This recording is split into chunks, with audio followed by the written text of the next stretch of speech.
Chapter 1146. Or else I'll fight you to the death. He swallowed his saliva and reached into his chinquin bag. He stared at the flying tiger that was roaring and pouncing on him. He was so frightened that he immediately screamed and threw out the talisman in his hand. Ice Arrow Talisman. Attack. Whoosh whoosh. As soon as the talisman was thrown out, dozens of ice blades appeared in the air. With a whoosh, they flew towards the two flying tigers. The ice blades were as sharp as blades, and the talisman was thrown out at an extremely fast speed.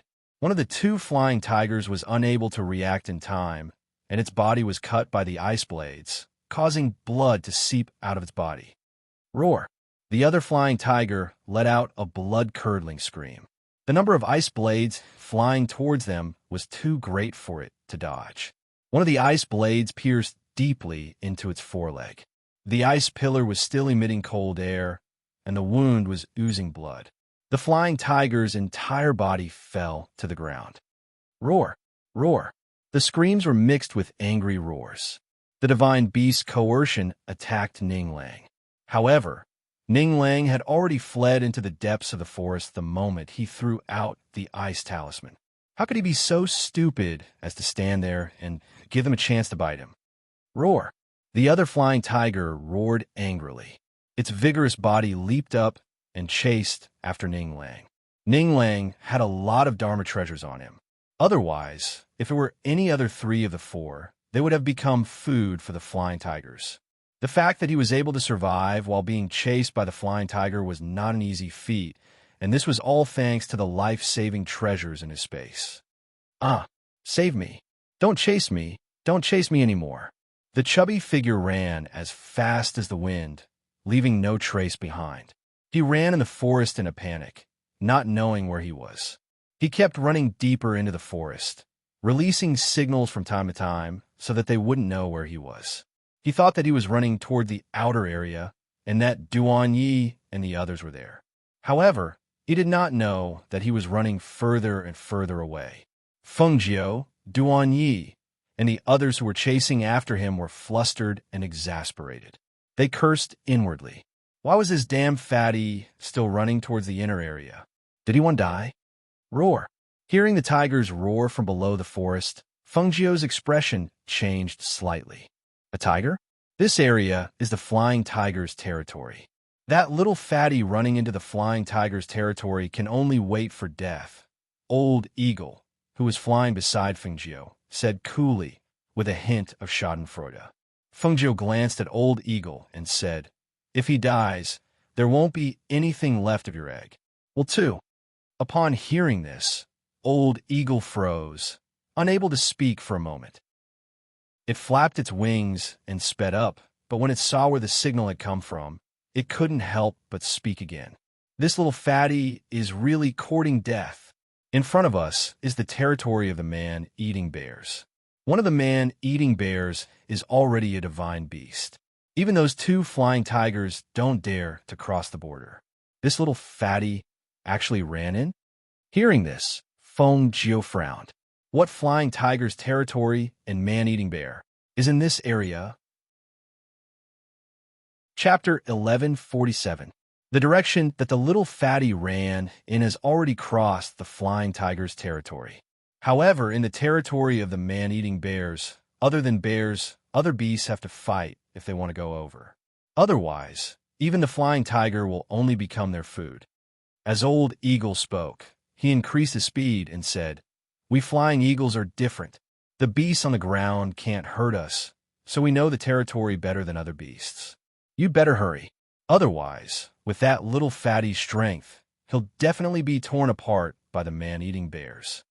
Hearing this, Feng Jiao increased his speed again. Not long after, he arrived at the flying tiger's territory.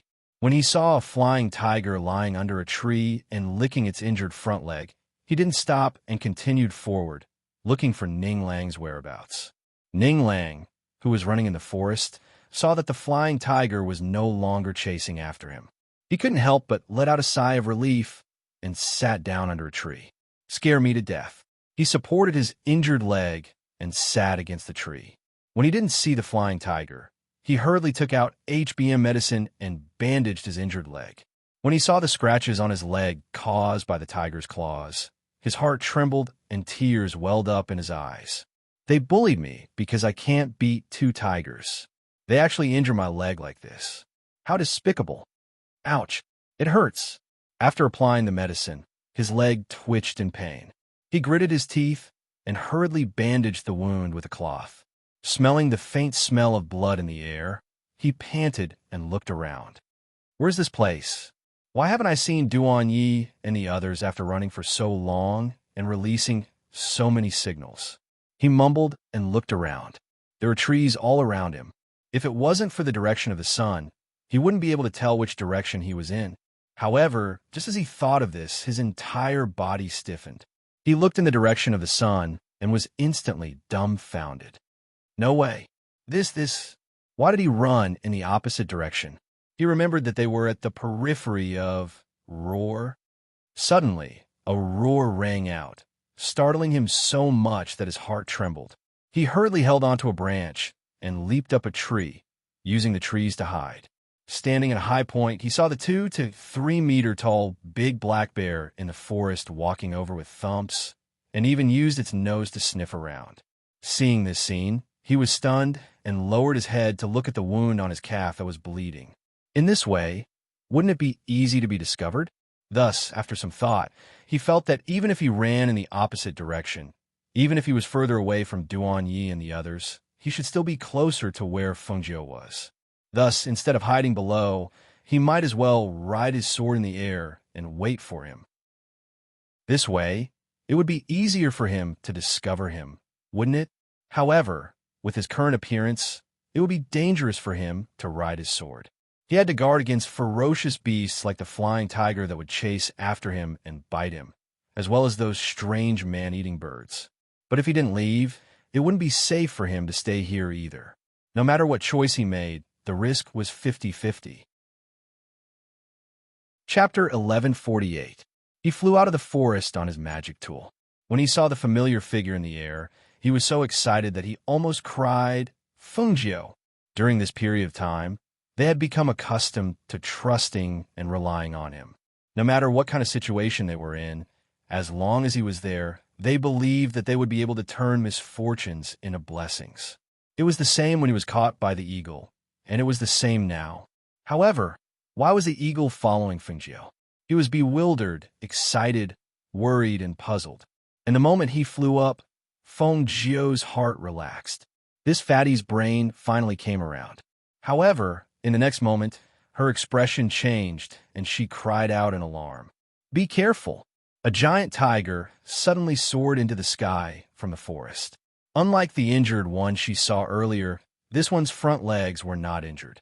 It spread its wings and flapped its wind blades as it flew straight up. The tiger opened its mouth and pounced on the fatty in the air. "Ah!" Ninglang cried out in alarm. He immediately took out his long sword and used his spiritual power to attack the tiger that was pouncing on him. The swift and fierce sword Qi shot out a stream of spiritual power, but it only injured the tail of the flying tiger's wings. However, it did not stop its attack. Instead, its bloodthirsty killing intent became even more ferocious. Roar! The angry roar was accompanied by the pressure of a holy beast. It shook Ninglang's eardrums until it hurt.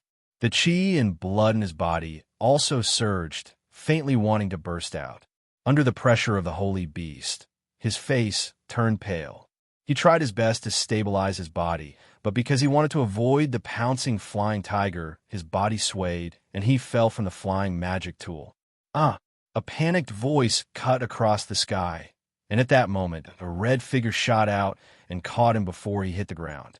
The flying tiger in the air, under the pressure of old eagle's divine beast aura, fled back into the forest in panic, not daring to stay a moment longer.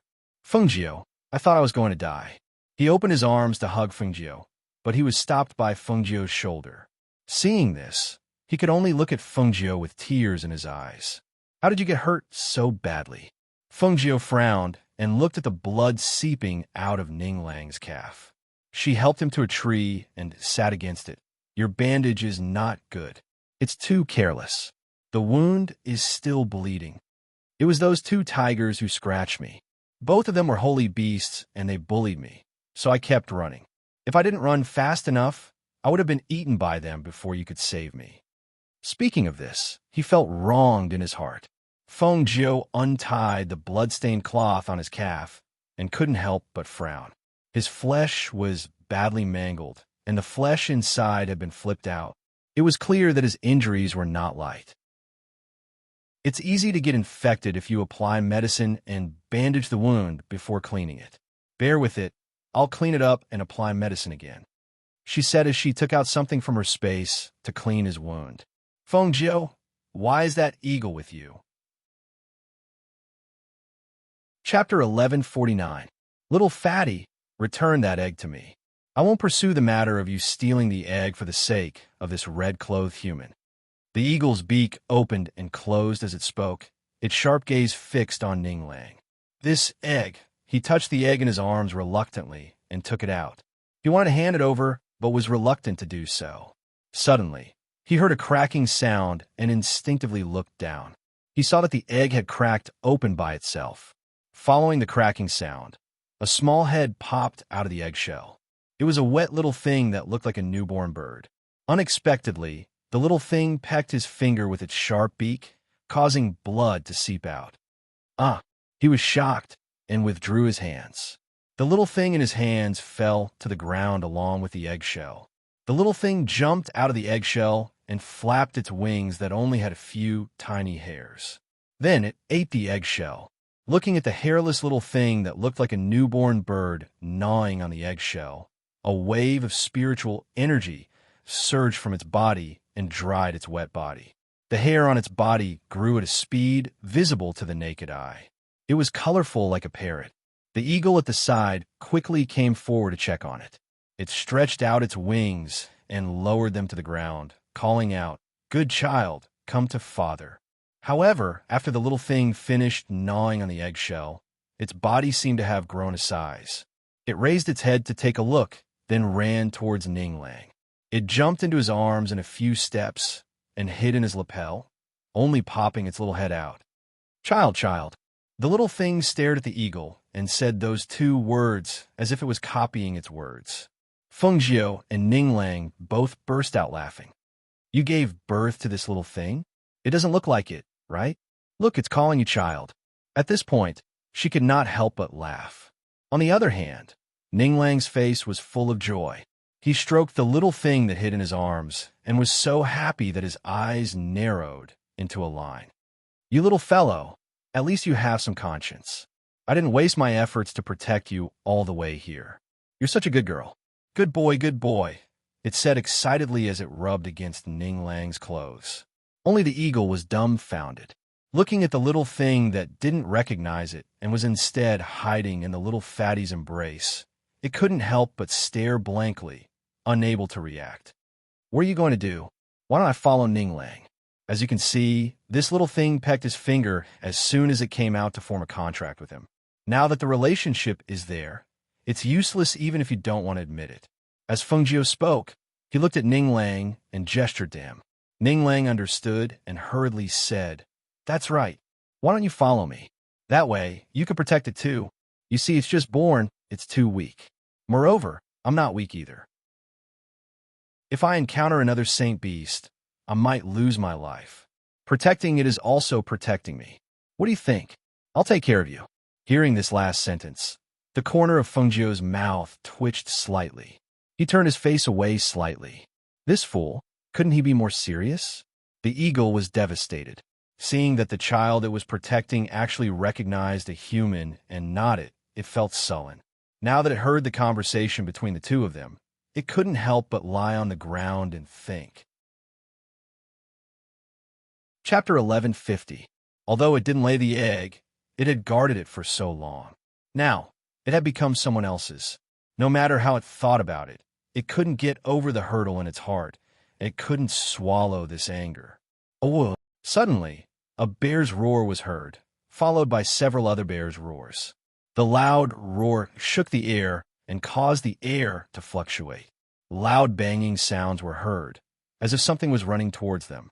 "It's that man-eating bear," Old Eagle said, and stood up to look into the forest. He said to them, "Let's go. There are many man-eating bears in this area, and one of them has reached the level of a divine beast. The man-eating bear is extremely strong. No match for it. Let's go." Oh, whoa. Bang, bang. As soon as Old Eagle's voice fell, several large black bears rushed out of the forest.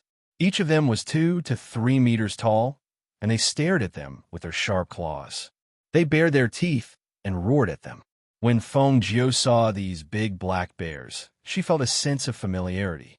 This was because she thought of Little Black who was guarding the cave for her. They did not fight. After the eagle flapped its wings and flew up, Feng Jiu also leaped onto the flying feather with Ning Lang. They stopped in midair and looked at the big black bears that were staring at them below. One of them walked out from the back. His head was bigger than the rest of the man-eating bears.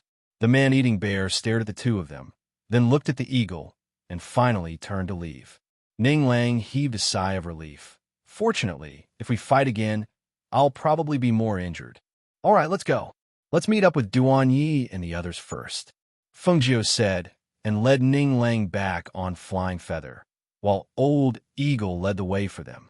Not long after, they saw Duan Yi and the others coming over on their swords. "Feng Jiu, Ning Lang, are you okay?" Seeing that the two of them were still alive, their anxious hearts finally relaxed, and they could finally put their hearts at ease. "I'm injured and it's not light. It hurts so much," Ning Lang said with a bitter face. Then he thought of the little thing in his arms and revealed an excited smile. "Oh, right. Let me tell you, I picked up a bird, and it's not an ordinary bird." He took out the little bird in his arms and showed it to them. "Look, this is it." Old Eagle snorted from the side and turned his head away, not saying a word. On the other hand, Duan Yi and the others were extremely surprised as they looked at the little bird. Actually, they felt that it was similar to a little chick. The only difference was that the feathers on this little thing's body were multicolored and were somewhat similar to a parrot. "All right, what are you talking about in the air? Let's go down," Feng Jiu said as he led Ning Lang down into the forest. The rest of them followed behind. "We saw the signal and chased after it. Thankfully, we had Swallow Cloud. Otherwise, we wouldn't have been able to stop the long-legged birds in midair," Luo Fei said. He looked at Feng Jiu and asked, "What's up with that eagle? Why did it follow us?" Hearing this, Feng Jiu smiled and told them what happened. In the end, he said just like that, "Rather than saying that it followed us, it's better to say that it followed Ning Lang's contracted bird." Chapter 1151. However, when they saw that Feng Jiu had set up a barrier around them, they couldn't help but be startled, asking, "Why did you set up a barrier here? Could it be that there's still some danger?" Even if there was danger, there were sacred beasts and divine beasts here. What was there to be afraid of? After Feng Jiu set up the barrier, he finally relaxed and went to rest under the tree. He gestured for them to sit down, saying, "Didn't I tell you to be careful of the snakes here? Let me tell you, I met one just now, and it was the giant snake that chased after me. That giant snake's battle strength isn't weak, and it's also highly poisonous. If we can guard against it, then we should guard against it. Otherwise, when we find out, it'll be too late," she said as she thought about it. They hadn't even reached the inner circle, and it was already like this in the outer circle. If they went in again, she was afraid that they really wouldn't be able to protect themselves. If something happened to them while they were training, she wouldn't be able to explain it to their families and the academy's principal. Thinking of this, she couldn't help but ponder, thinking, should she make a slight change? Should she change her original plan?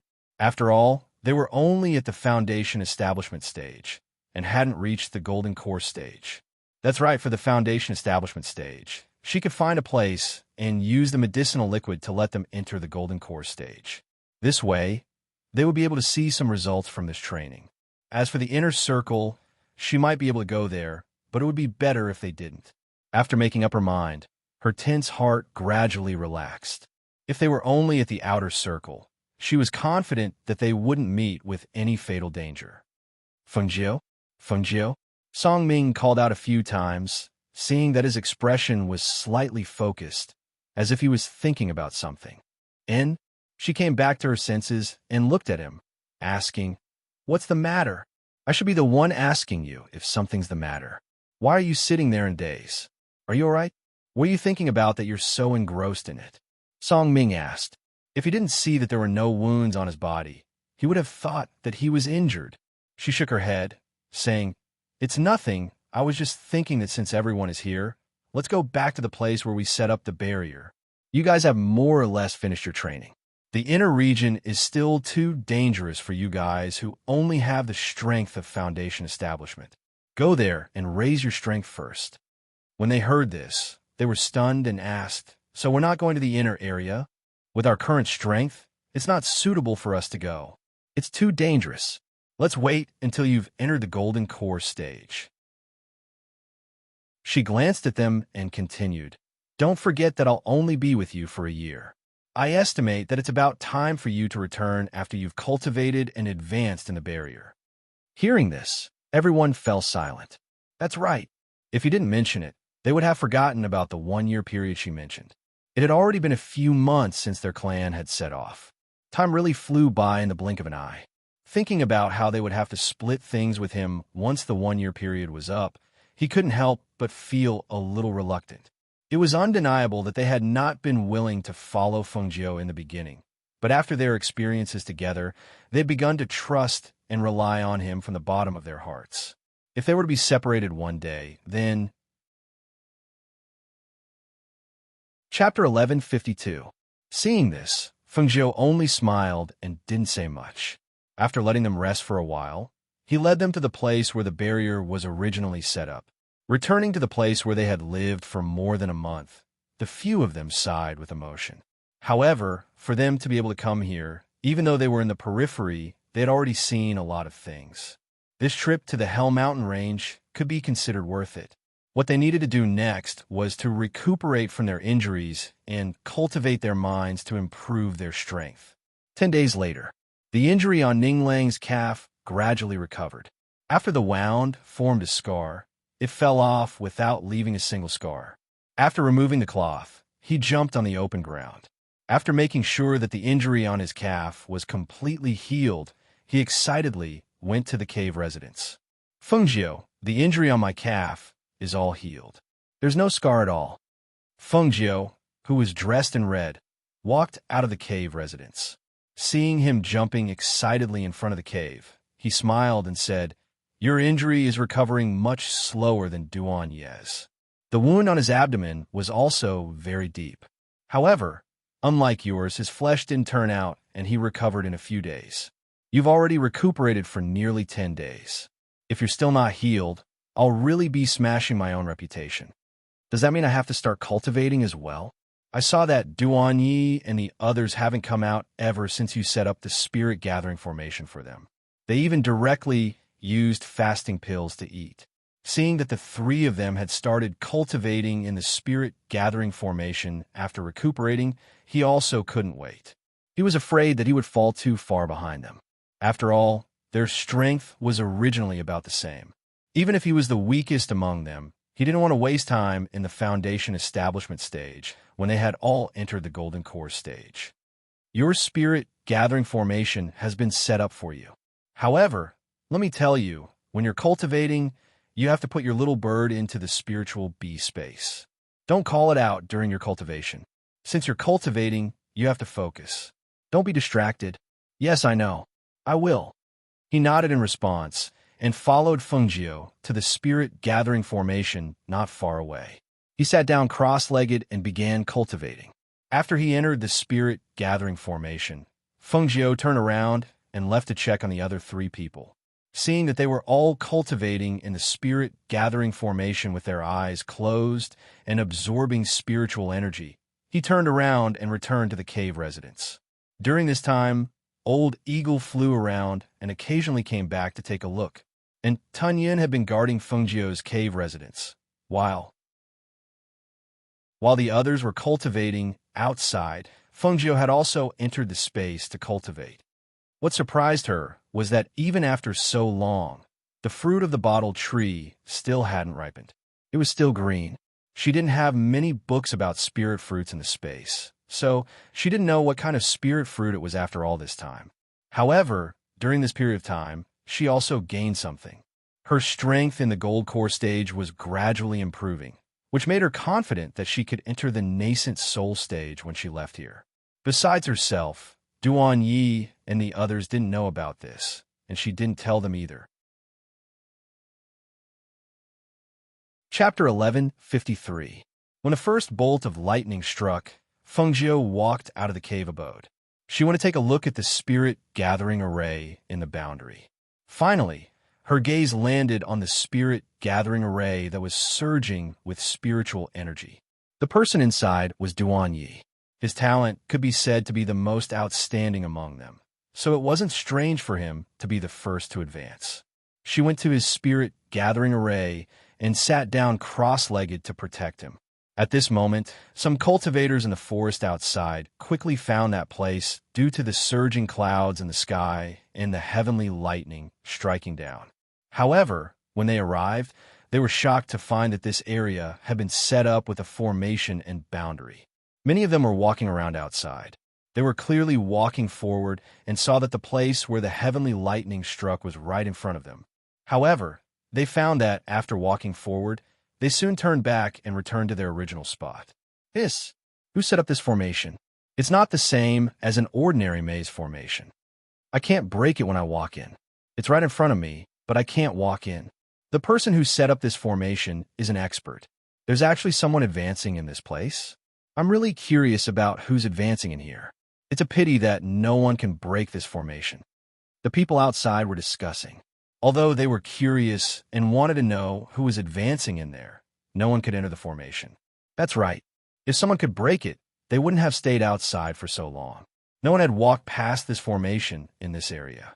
If it weren't for the clouds and heavenly lightning in the sky today, they probably wouldn't have discovered this place. After some rogue cultivators saw that they couldn't enter the formation, they walked around a few times and left.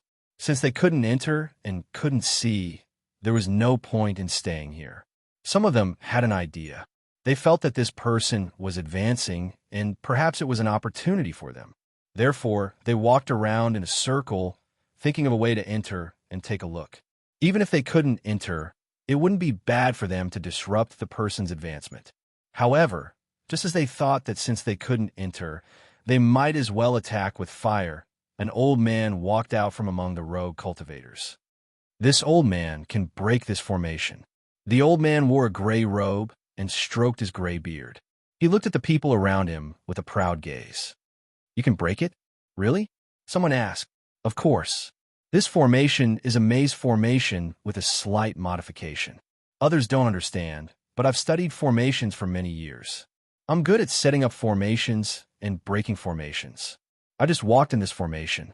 If I say I can break it, then I can break it. The old man's words were full of confidence. When the people around him saw it, they immediately said, Maze formation, what are you waiting for? Break it. The person inside is advancing, and this is the best time to take advantage of his advancement to disrupt his advancement. What are you still hesitating for? If the person, of him. Hearing this, the old man nodded and replied, I can break the formation, but you have to promise me that you will at least give me 1 or 2 treasures. If that person has pills or medicinal liquids on him, they will belong to me. Chapter 11:54. The old man was overjoyed when he heard that. He was with their group of rogue cultivators, but he did not notice the formation here. Otherwise, he would have come to check it out long ago. However, since these people said so, then his eyes flashed, and he returned to his group. He muttered something to them, and the people who were originally standing at the side nodded from time to time. Not long after, the rogue cultivators and the old man walked over and looked at the other group. All of you come in with me. Go in. What for? Didn't you say you can break it? A burly man from the other group stared at the old man in front of him warily and asked, Yes, it can be broken. However, when I say break, I do not mean break through the formation. Instead, I mean break through the maze formation, determine the direction from within, and walk out of the maze formation. The old man stroked his beard and looked at them. All of you come in with me? Our group also plans to go in. According to what we said earlier, we only want 1 or 2 Dharma artifacts, and if there are any pills and medicines, you can give them to me. Do you think we're fools? Won't these people fight with us after going in? A burly man sneered and stared unkindly at the old man's group. No, they're only escorting me in because I'm worried about you. Who knows if I'll be killed by you after I bring you in? He was also on guard. How could a person who had lived for so long really let down his guard against others? Hearing this, the group gritted their teeth and stared at those people. Seeing that there were many people staring at them, their eyes flashed, and they said, "All right, let's go in together." Since that was the case, then don't blame them for doing the dirty. Therefore, the 2 groups of people walked into the formation under the old man's lead. When the others saw this, they could not help but have a thought. They secretly thought that these people had not been here for long and were not familiar with the rules and dangers here. In such a situation, if they dared to go in without knowing the enemy, they were really courting death. Moreover, the weakest among those people was only in the middle stage of the Golden Core realm. They dared to act so recklessly with such a cultivation level. That was good too. With these people scouting the way, they could see who exactly was inside this array formation. Were they rogue cultivators? Or were they from the same family? Or was he a sorcerer? Soon, the fog in the formation blocked their line of sight, making it impossible for them to see the figures of the people who had entered. They could only hear the sounds of fighting coming from inside after a period of time. When they heard the sounds of swords clashing and screams, the hearts of the cultivators waiting outside tightened. Was it the people inside? Or did the 2 sides start fighting? A cultivator covered in blood staggered out. At the same time, a second bolt of heavenly lightning struck down from the sky, causing the ground to shake. The deafening sound made their ears roar, and they couldn't hear anything else for a long time. After the first cultivator rushed out covered in blood, several cultivators rushed out one after another. These were all Gold Core cultivators. As for the Foundation Establishment cultivators who followed in, none of them were able to come out. Chapter 1155. However, before he could crawl out completely, he breathed his last. What is going on? The surrounding cultivators all sucked in a breath of cold air as they looked at the few Golden Core cultivators who were panting heavily and sitting on the ground and asked. Those people's faces were pale as they sat on the ground, trembling.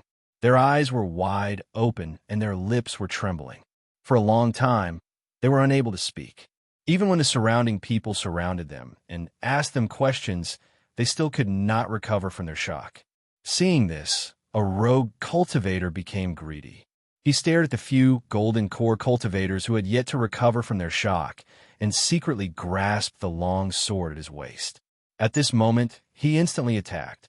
A sharp sword light flashed past and viciously stabbed towards the back of one of the cultivators who was sitting next to him. As the long sword struck out, a muffled groan sounded. As the long sword was pulled out, a pillar of blood spurted out and dyed the cultivator's robe blood red. This sudden change shocked the surrounding people. After seeing that it was a rogue cultivator who attacked, their expressions changed slightly, and they quickly retreated. This was because it was a rogue cultivator at the peak of the Golden Elixir realm. Moreover, he was not alone, but a team. There were at least 20 to 30 people. At first, they didn't pay much attention to these people because the people in their team were scattered. Some were sitting under the trees at the back, some were resting on the trees, and some were in groups of 3 to 5, chatting and laughing, drinking and drinking as if they didn't want to get involved. However, when the peak Golden Core cultivator attacked and killed the Golden Core cultivator who was sitting on the ground, the people behind quickly rushed forward. Their posture was clearly saying, "Who dares to come forward? Don't blame us for not being polite." Seeing the rogue cultivators who instantly revealed a ferocious and bloodthirsty aura, the others quickly retreated. They did not intend to fight with them, because the strength of that group was obviously stronger than the people here. If they fought, they were not confident that they could kill them. "Let's go." Therefore, When the first group of people gave a low shout and left with their teams, the other two families that were training in the forest also left one after another. They didn't stay any longer. The third bolt of lightning struck down at this moment. After a rumbling sound, the surroundings seemed to have returned to normal. At this time, the rogue cultivators took advantage of this time to work together and kill the rogue cultivators who were paralyzed on the ground. They took their chinquin bags and other things from their bodies. Only one golden core cultivator saw the people around him being killed and used the treasures on his body to escape with his life. Damn it, we let that old man escape. He must have something good on him. A rogue cultivator said as he looked at the golden core cultivator, who disappeared in an instant with a look of pity in his eyes. What a pity that the prey in his hands was gone just like that. Don't care about him. Quickly clean the battlefield and send a few people to guard the surroundings. The leader of the peak Jindan stage cultivators said in a gloomy voice. He signaled his subordinates to quickly collect the chinquin pouch and other things. Boss, a lot of people died in there. Should we go in and take a look? Those dead people all have chinquin bags on them. Maybe there are many good things. A big man suggested. When he thought of those who entered the formation and did not come out, he thought of the money and treasures on them. Chapter 1156. Hearing this, the burly man smiled embarrassedly. I don't dare to go in. What a joke. Although money was good, it was useless to have so much money if he lost his life. Let him go in? What if he died in there? Another person walked up. The 3 bolts of lightning have already struck. The person inside should have broken through. Boss, I think we can't stay here any longer. We have to leave immediately. Otherwise, when the person inside comes out, it'll be yes, call the brothers. We'll leave in a group. The peak golden core cultivator waved his hand and shouted. Everyone quickly gathered and formed a protective team. Then, they quickly left, leaving behind a ground full of corpses and the smell of blood that had yet to dissipate in the air. Fengjiu, who was sitting cross-legged inside the barrier, didn't pay attention to what was happening outside. She only asked Tunyin to check on the situation while she stayed here and didn't leave. It wasn't until she saw the 3 bolts of lightning strike that she saw Duan Ye's spiritual aura explode and his strength soar. After he crossed the threshold and entered the golden core realm, the spiritual aura in the surroundings gradually stopped. Only then did she reveal a relieved smile. Fortunately, he had successfully advanced. Also, with the help of her medicine, it would be abnormal if he didn't advance. Furthermore, Duan Ye's talent was not ordinary. It was only a matter of time before he entered the golden core realm. When all the spiritual aura in his body was withdrawn into his body, Duan Yi, who had his eyes closed, used his divine sense to see a small golden core floating in his dantian. So that was the golden core. He had finally entered the golden core realm and become a golden core cultivator. Thinking of this, he was excited. He opened his eyes and saw the red figure sitting cross-legged not far in front of him. When he saw him, he couldn't help but smile. He wasn't family, but he was more than family. Although he was a teacher, he was more like a friend. Fengjiu, how lucky was he to know him? Fengjiu, I've advanced. A happy smile bloomed on his baby face. It was an unreserved, happy smile. It was a pure and bright smile. When people saw it, they couldn't help but smile as well. Even if there were thousands of words in his heart, even if he was endlessly grateful, he couldn't say it out loud. He, Duan Yi, would always remember his kindness for nurturing him. Yes, it's good that you've advanced. There were no superfluous words, nor was there any superfluous praise. It was just a simple sentence, but it made Duan Ye's mood soar. He was as happy as a child who had received candy. He got up and walked to the side of the red figure. With a light tone and a smile, he asked, "Am I the first to advance?" During this period of cultivation, he had blocked his 6 senses and immersed himself in cultivation. He did not know how the others were doing. That's right. You're the first to advance. Let's go. I'll take you to see them. She chuckled and walked with him to the other side. Inside the barrier, the 4 of them set up spirit gathering arrays in 4 different directions. When the 2 of them arrived at where the other 3 people were, They looked at them one by one. Finally, they stopped at the spirit-gathering formation where Song Ming was. After you, the next one to enter the gold core realm should be Song Ming, Fengjiu said as he looked at Song Ming, who was sitting cross-legged with a strong aura of spiritual power surging from his body. I can stand guard for him. Chapter 1157. Hearing this, Fengjiu nodded. All right, then I'll tell you some things. She sat down with him under the tree and told him about the things he needed to pay attention to. She then said, there are people watching outside, but don't worry about them. They won't dare to come in. I'll get Tun Yin to guard by the side. There shouldn't be any problems. All right, I got it. Don't worry.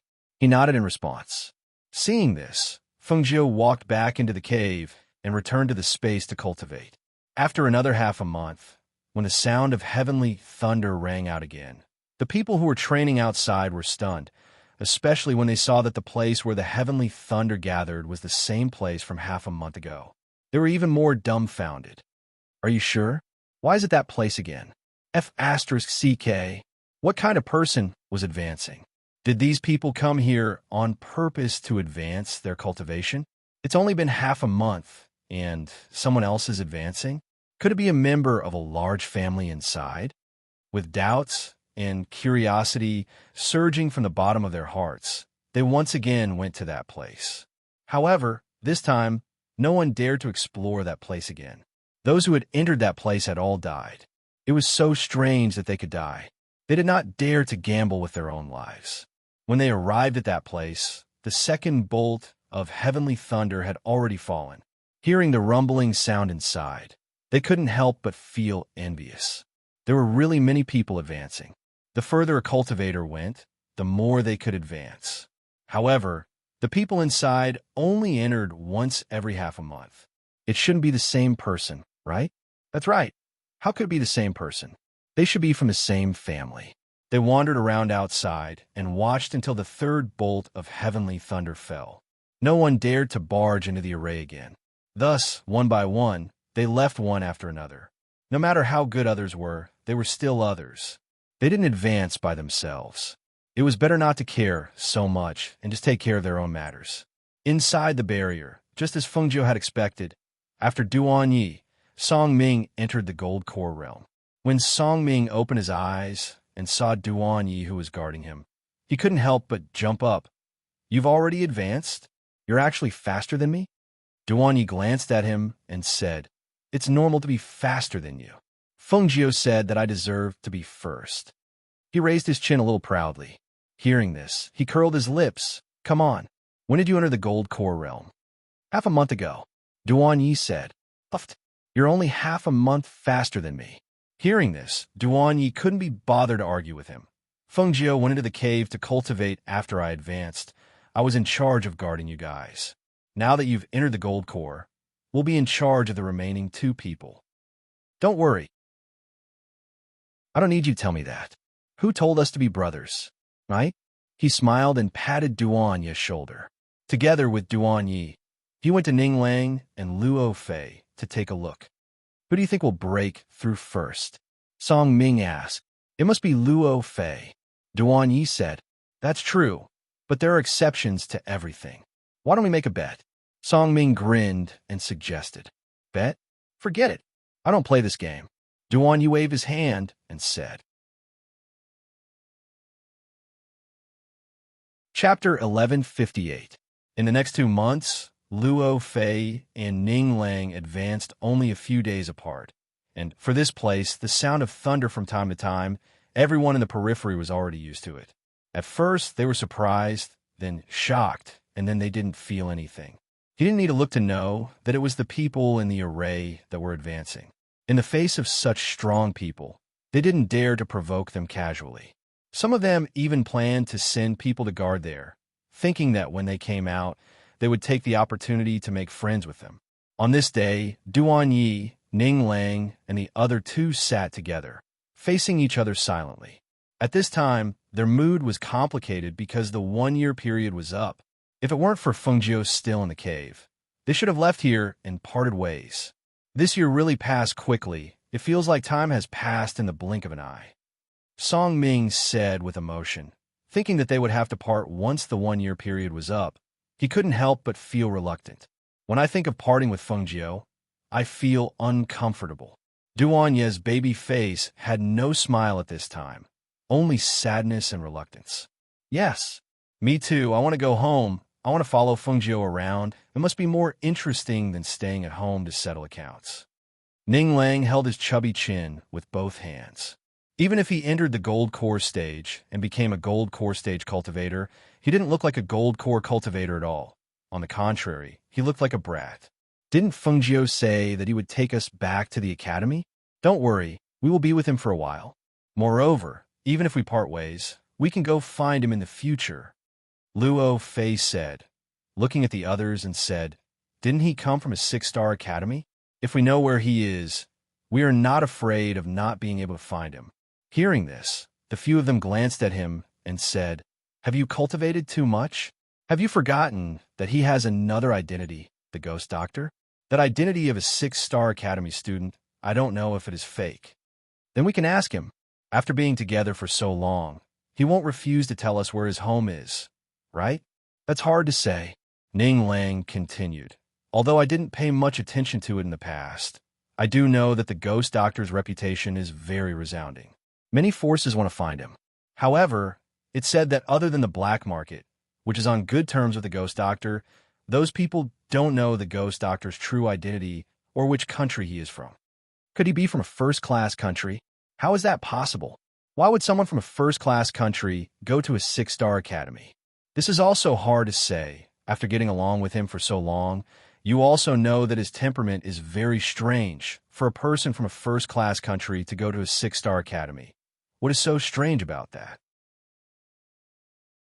Hearing this, they didn't say anything else because they felt that it was possible. Doesn't Devouring Cloud know? Why don't we ask it? Ning Lang's eyes lit up when he saw Tunyin lying outside the cave. Getting a cloud to speak is harder than getting a rock to speak. Forget it. Luo Fei waved his hand. While they were talking, they suddenly felt that the aura in the air seemed to be somewhat different. They couldn't help but be startled. They quickly stood up and looked towards the sky. They saw a layer of black clouds floating in the sky. A surge of aura seemed to cover the entire sky. Chapter 11:59. The few of them were shocked as they stared in shock at the billowing dust and clouds in the sky. They could feel a powerful and intimidating aura in the air. They were so shocked that they couldn't speak. Especially when they saw that the auras seemed to be surrounding the cave where Feng Jiao was. They were even more shocked. Could something have happened to Feng Jiao inside? They were worried and wanted to go in to take a look. However, before they could get close, they were ejected by a powerful force. The few of them were thrown a few meters away and fell to the ground. Blood flowed from their mouths as they clutched their chests and stood up. They saw Tunyin approaching them and looking at them strangely. What are you doing? Aren't you afraid of hurting yourselves by barging in like this? Do you think you could just barge into my master's cave? He rolled his eyes and looked at the few of them who were clutching their chests in shock. It was obvious that they didn't understand why they were ejected. Thus, he shook his head and said, my master is advancing. Her advancement is different from yours. She has entered the nascent soul stage. How should I put it? Tunyin thought for a while and decided not to tell them that her contracted beast was an ancient divine beast. He guessed that the changes in the sky caused by her advancement to the nascent soul stage had something to do with the ancient divine beast, Fire Phoenix, who was meditating in her space. After all, the Fire Phoenix had been meditating for a long time. It was said that she was about to reach adulthood. Perhaps this was the opportunity. The few of them were relieved after hearing Tunyin's words. So it was because Feng Jiao was about to advance that there was so much movement. Although they didn't know why there was such a huge movement when one entered the nascent soul stage, they knew from Tunyin's expression that Feng Jiao's life was not in danger. Thus they were relieved. However, because the power of heaven and earth surging from Feng Jiao's advancement was too strong, the people in the forest, who had become accustomed to this kind of advancement, were once again shocked. Because the movement was different from before, this time they all gathered their qi and came over. advancing one after another. There must be some treasure here. That's right. Otherwise, it's impossible for her to advance every once in a while. Furthermore, there are formations and boundaries set up in that place. It's obviously a treasure ground. This time, we must break the formations and boundaries and see what's going on. There were at least dozens of cultivators in the outer forest, including rogue cultivators and clans. At this moment, they were attacking from all over the place. They were determined to break the array formation here and see what was going on. The speed at which Feng Jiu entered the nascent soul stage was not as fast as Duan Yi and the others. Instead, the clouds in the sky were still surging. The cave she was in was still madly absorbing the surrounding spiritual aura. The cave was like a bottomless vortex at this time, sucking in all the spiritual aura. What a strong suction force. There must be some kind of treasure inside. Look what's going on over there. Why are the trees in this area withering so quickly? Chapter 1160. How could this be? The vitality of these trees. Everyone looked at the trees in the forest in shock. Even the weeds growing on the ground were turning yellow and withered at a speed visible to the naked eye. It was as if their vitality was being sucked out, and they were withering rapidly. The originally lush and verdant forest had turned into a ghost forest due to the extraction of life force and the absorption of spiritual force. This caused the cultivators in the forest to tremble in fear and disbelief. How could such a big forest suddenly become like this? What on earth was the person inside the formation doing? It actually sucked away all the spiritual energy and life force in this forest. It was simply too abominable. This was to cut off their cultivation resources. This was to make it impossible for them to establish a foothold in the outer circle. This was to kill them all. No matter who it was, they would not allow such a thing to happen. Similarly, they would not allow it. They had to stop that person. Thinking about this, everyone sped up and arrived outside the formation. There were more than 200 cultivators gathered here. They looked at the sky changing color and the wind blowing on the ground. The spirit force in the air was quickly sucked in, and even the trees were rapidly withering. Someone among them shouted, "Brother, let's go." Who knows about formations? Those who know about formations come out. Let's join forces and break this formation. Let's see who is destroying the vitality and cultivation resources here. The person who shouted was a cultivator at the peak of the Gold Core realm. His voice spread around and clearly entered the ears of the surrounding people. Naturally, it also entered the ears of Duan Yi and the others inside the formation. Just as the people outside who knew about formations and formations walked out one after another, Duan Yi and the others inside the formation were also very stunned. They could not help but feel nervous and nervous. What should we do? It seems that we've attracted a lot of people. Are they going to deal with us? Ning Lang asked anxiously. Feng Jiu is advancing. No matter what, we have to guard him so that he can advance in peace. If those people dare to come in, I'll kill them all. Duan Yi said fiercely. He summoned his contract beast and prepared for battle. That's right. No matter what, we have to protect Feng Jiu and let him advance in peace. This is what we should do and must do. Song Ming said as he held a long sword in his hand. Luo Fei looked at the surrounding trees in a daze. He was a little stunned. After a long time, he murmured, "When I received the news last time, it said that Feng Jiu entered the Holy Land to train and destroyed the spiritual power and vitality inside. I always thought that they were making a fuss and exaggerating the matter, but looking at the scene in front of me, I finally understand." The trees in front of him were withering at a speed visible to the naked eye. It was as if their vitality was being sucked out, and so was their spiritual aura. All of them were rushing towards the cave mansion. Such a scene was so unbelievable. If he hadn't seen it with his own eyes, he wouldn't have believed it. However, why was it that Feng Jiu's advancement was not like this for others? It was the same when he entered the Golden Core stage in the Holy Land of the Academy. Now, it was the same when he entered the nascent soul stage here. Could it be that there was some secret in his body? Otherwise, how could there be such a shocking change? Bang bang. Chapter 1161. It should be because the cultivators outside are working together to break the formation, Song Ming said with a serious expression. Although they were Golden Core cultivators, they had not been in the Golden Core realm for a long time. If they were to really fight, it would be difficult for them to display the combat power that Golden Core cultivators should have. In addition, there were only 4 of them and 2 beasts outside. If they were to really fight, even if there were more of them, they would not be able to withstand the siege of hundreds of people outside.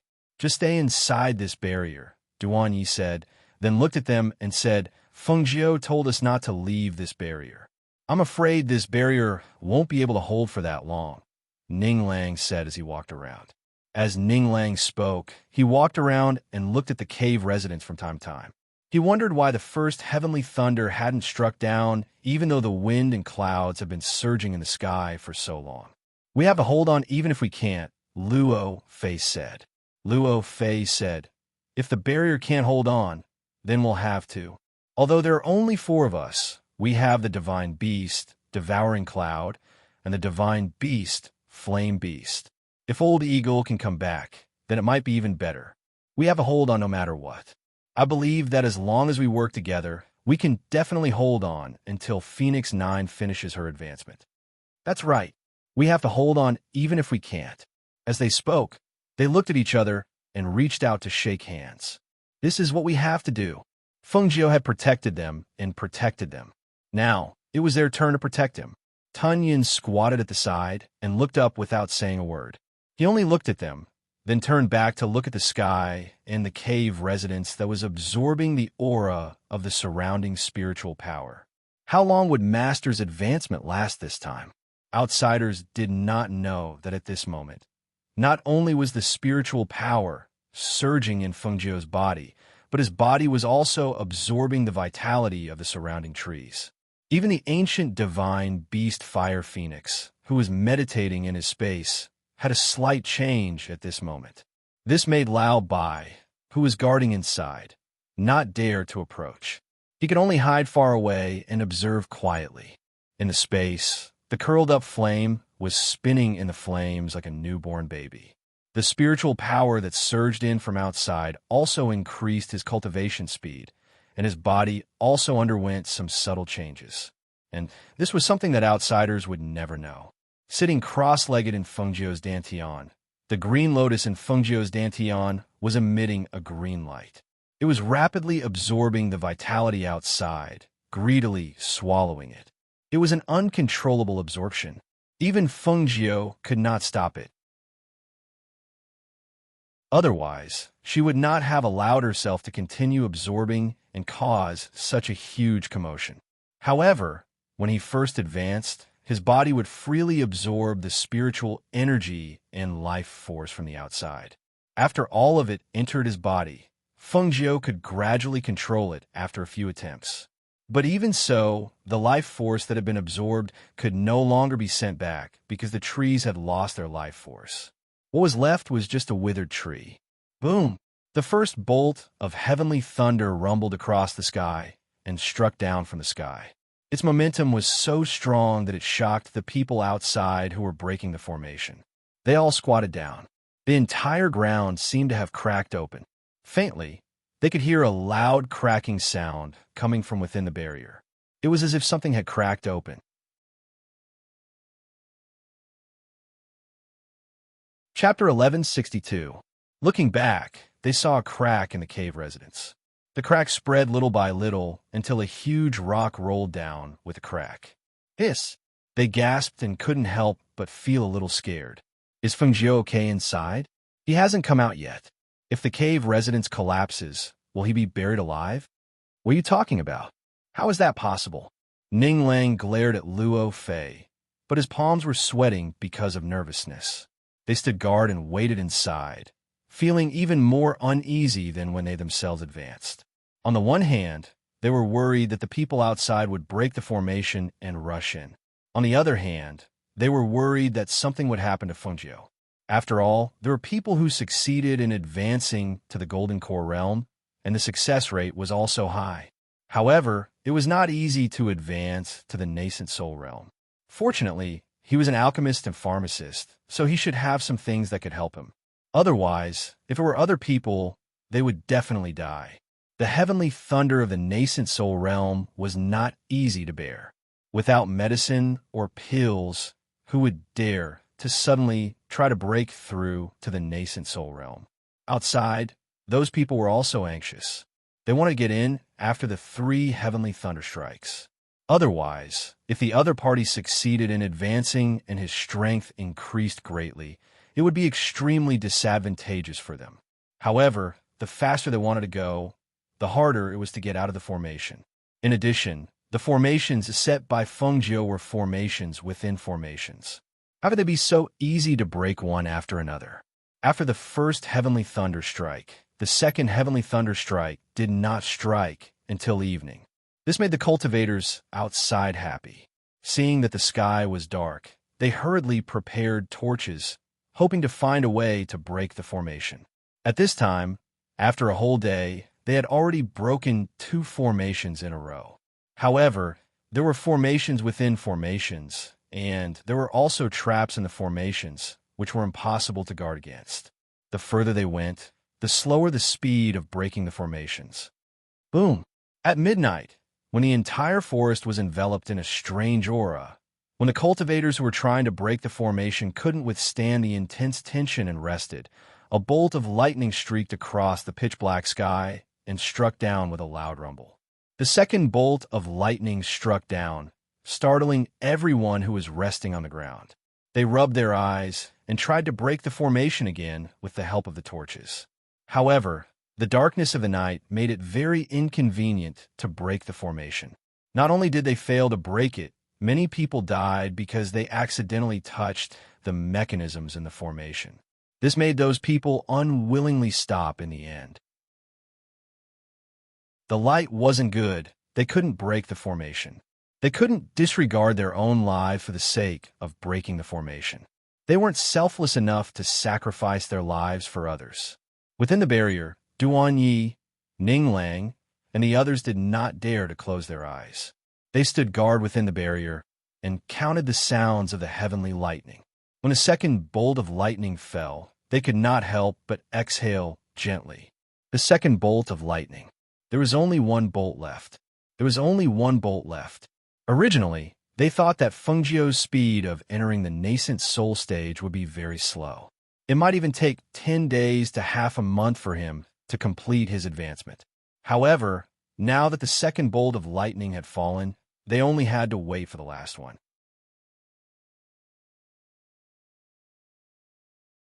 Chapter 1163. As the first ray of the morning sun shone into the forest, the warm sunlight did not bring much warmth to the people in the forest, because, looking at the bare branches, there was not a single green leaf. Looking at the withered weeds, there was not a single drop of water. Even the birds in the forest could not be attracted. One could tell how oppressive the atmosphere was and how strange it was. If it was during the day, it would be one thing, and one would get used to it. But at night, this place was like a ghost forest. It was no wonder that everyone was angry, because all the trees in this forest were dead, and the beasts that were active in this forest had all fled to other places. Even some cultivators who wanted to have a good meal couldn't bring back half a prey. The dark clouds in the sky were still surging, and from time to time, the whistling wind made the forest look like a ghost forest. Some people even felt that the chilling wind in the forest in the morning made their hair stand on end. How is it we still can't break the formation from yesterday until now? Why don't we use fire to see if we can burn our way in? Someone loudly suggested, but was immediately opposed by others. Definitely not. If we could use fire, we wouldn't have waited until now. This formation is a formation within a formation, one after another. It's already not easy to break 2 of them. Then what do? It's been so long. If this continues, maybe the people inside will finish advancing. Hearing this, more than 200 people fell silent for a moment. They felt that there must be treasures in this place. Otherwise, it would be impossible for someone to set up such a complicated array and barrier in this place, and even advance one after another. Why don't we use the earth escape technique? Someone shouted, "There are so many of us here. Shouldn't there be an Earth attribute cultivator? Let's use the Earth escape technique to go underground and take a look." However, after hearing that person's words, everyone looked at him strangely, as if he had said something strange. After glancing at that cultivator, no one paid attention to him, and they continued to discuss with the people beside them. Seeing this, the person scratched his head and asked the person beside him, "Did I say something wrong?" That's because you don't understand the Earth attribute. Even if someone knows the Earth escape technique, it's useless. They can pass through the formation, but they can't pass through the barrier. Do you know how deep they have to go in order to pass through the barrier? I don't know. Can we just drill into the ground? That person asked. TSK, don't shout if you don't know. The person next to him said and ignored him. A day passed just like that. Seeing the arrival of evening and the sky gradually darkening, everyone couldn't help but feel anxious. If they still couldn't break the formation even when the sky was dark, would the third heavenly lightning strike, just like that? Just as he was thinking about it, the clouds in the sky began to churn and a bolt of lightning flashed across the sky. The last bolt of lightning struck down with a thunderous boom. In an instant, not only did the aura of the lightning strike spread out, but the powerful pressure of a nascent soul cultivator also spread out. It was like a huge rock being thrown into the sea, splashing up waves. The powerful airflow and pressure that spread out directly surged out of the barrier like stormy waves. Seeing this scene, Duan Yi pulled Ninglang beside him and shouted at Song Ming and Luo Fei, "Get down." Chapter 1164. The strong airflow swept across their bodies like water ripples. Layer after layer of water ripples pushed them outwards.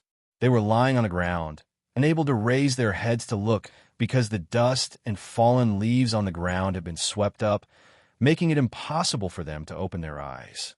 The powerful airflow surged out of the barrier layer by layer, pushing the cultivators out of the barrier. Some were pushed into the barrier and killed by the mechanisms, while others fled in panic and fell to the ground in panic. The air currents surged outwards, stirring up dust. The flying sand and fallen leaves covered everyone. At this moment, everyone closed their eyes and wrapped their heads with their robes to prevent the wind and sand from entering their eyes. Therefore, no one noticed that when the heavenly thunder struck down and the surrounding airflow was still surging, a fiery light soared into the sky. The fiery light formed a phoenix with folded wings and rushed into the pitch-black night sky. It was extremely dazzling in the night sky.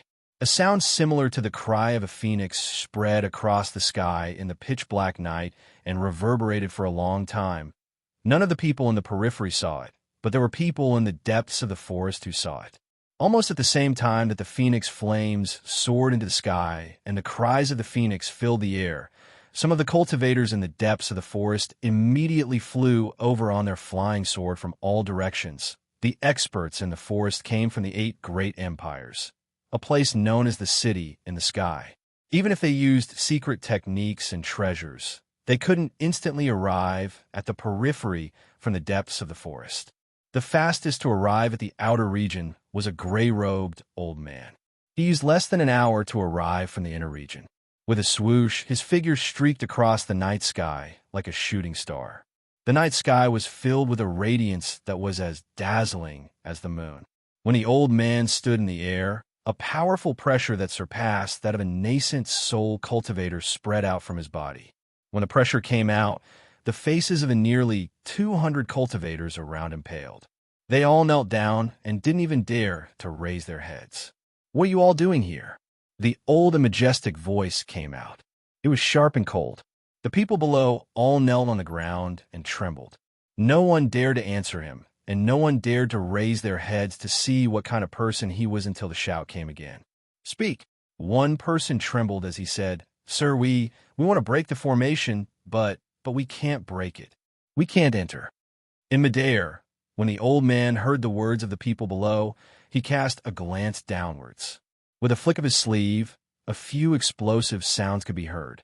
Soon after, the fog dissipated, the rune was broken, and the scene inside was revealed. After the formation was broken, the old man came down from the sky. His robe fluttered as he walked forward step by step. When he arrived before the formation, he pointed at it. A ray of light streaked across, rippling out like water. With a bang, the enchantment dissipated, and the old man stepped inside.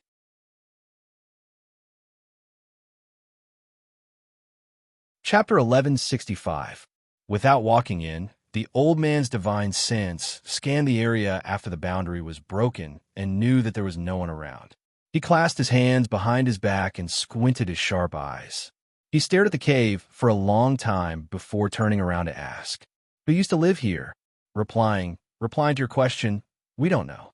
We haven't seen the person come out." Hearing this, the old man's eyes flashed with a glint. That person should have left. What a sharp person. He rushed from the depths of the forest because he felt the aura of the ancient divine beast. He didn't expect that the person here had already left. However, he could feel that this person had just advanced not long ago. To be able to leave so quickly after advancing, this person's temperament was not ordinary and his sense of crisis was very strong. He really didn't expect that such a person would exist in a mere low-level country. What's wrong with the trees in this area? Why are they all withered? His gaze swept across the surrounding trees and saw that the vitality of those trees had been extracted. He was very surprised. Replying to your question, the person inside is advancing. A gust of wind suddenly rose and rolled into a dragon. Not only did it absorb the surrounding spiritual aura, but it also extracted the vitality of those trees. That's why it became like this. Hearing this, the old man's expression changed slightly. Extracted vitality? What kind of cultivation method was that? Was there such a cultivation method? Was this person from a low-level country? Or was it someone from the 8 great empires who cultivated here? However, he quickly rejected the idea as soon as it appeared. Although the formation and boundary here were set up well, he could see that the strength of the person who set up the formation and boundary was only at the golden core stage. It shouldn't be someone from the 8 great empires. Then, did this person have a great treasure on him? Thinking of this, he flicked his sleeves and rose into the air. He came here from the depths of the forest less than an hour ago. Then, if he wanted to find him, he should be in this area. After the old man left, the person on the ground didn't hear any movement for a while. Only then did he raise his head to look. After seeing that there was no one, he heaved a sigh of relief and stood up. He wiped his cold sweat and rubbed his legs that were still weak. This must be a powerhouse from the 8 great empires. The pressure is too strong. I'm so scared that my legs are still weak. Thankfully, he didn't kill us. That's right. The experts of the 8 great empires are indeed different. The formations and barriers that we have been trying to break for a long time were broken by him the moment he arrived. But where did the people inside go? How could he not be inside? With all of us here, it's impossible for them to come out. Could he have left by climbing over this mountain? Look at the mountain in this cave. Perhaps they left from here under the cover of the night? However, why would that expert want to find the people inside? Could it be that those people really had treasures on them? Otherwise, how could it attract the experts from the inner circle? As he spoke, several figures appeared in the air with a whoosh and stopped in the sky above them. When they felt the powerful aura emanating from these people, the cultivators who had just stood up quickly fell to their knees. Greetings, venerables.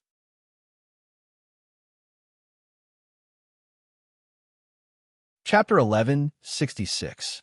The few people who came here at the same time looked at each other, and one of them asked, "What's with that flame?" "Fire, flame? We don't know what kind of flame it is." Impudent.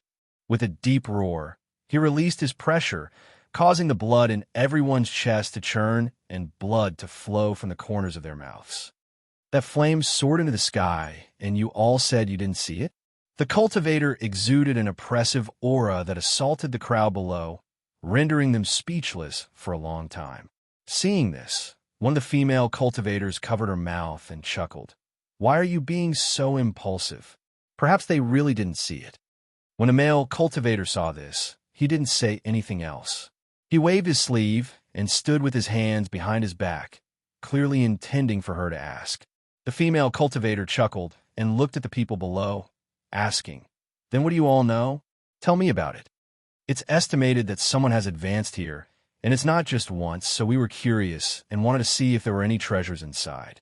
It's just that we couldn't break the formation and barrier here, even after breaking it for a long time. Previously, a senior came here and broke the formation and barrier here. Only then did we find out that the person inside had already left. That senior probably went to look for it and went in that direction.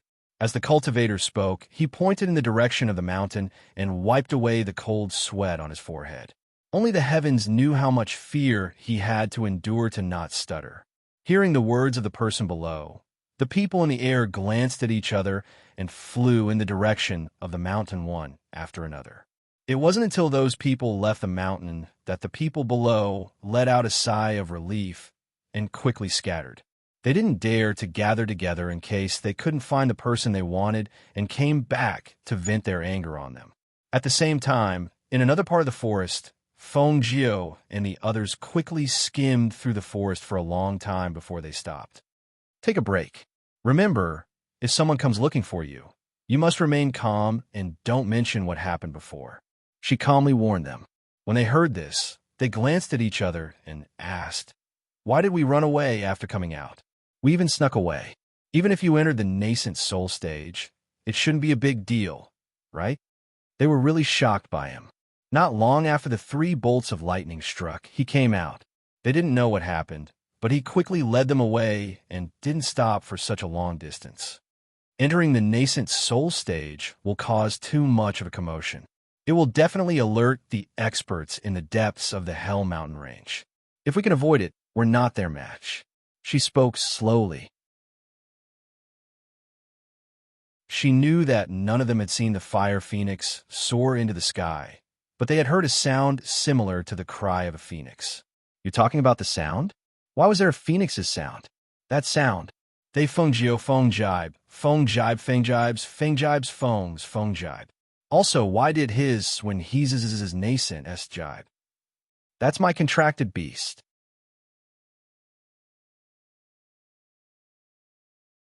Chapter 1167. Will they find us here? Ning Lang asked worriedly. Maybe.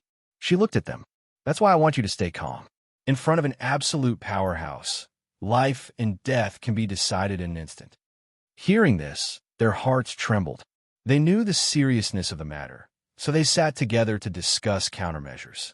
They're heading towards the mountain peak. Fortunately, we're not going there, Luo Fei said and looked at Feng Jiu. He had concealed his nascent soul aura. If they didn't know that he had already entered the nascent soul stage, they wouldn't have been able to tell that he was already a nascent soul cultivator. Rest. There's no need to hide anymore. If we continue to hide and get discovered, the situation will be very bad. Just follow the countermeasures we discussed just now. Feng Jiu gestured. The sky was not bright yet, so he asked them to sit under a tree and rest. The few of them nodded and sat down under the tree to rest. 2 hours later, a powerful aura suddenly attacked them. A pressure that no one could ignore enveloped them and woke them up with a start. Actually, they had already woken up. After all, who could sleep at this time? However, they were all smart people who didn't know how to pretend. Who's there? Feng Jiu asked and looked at the sky. There, a gray-robed elder stood in the air. His robes fluttered in the wind, and a strong pressure spread out from his body. That kind of pressure was definitely not something that a golden core cultivator could withstand. Because of this, Duan Yi and the others who stood behind him were pale. The blood in their bodies surged, and a trace of blood flowed out of their mouths. Beads of cold sweat seeped out of their foreheads. They felt as if someone was strangling their throats, making it difficult for them to breathe. When Feng Jiu saw this, he also secretly forced a trace of blood from the corner of his mouth. He hurriedly cupped his hands and bowed with difficulty. Greetings, Senior. Their expressions and actions were all seen by the gray-robed elder. He stood in midair and sized up the few youths below.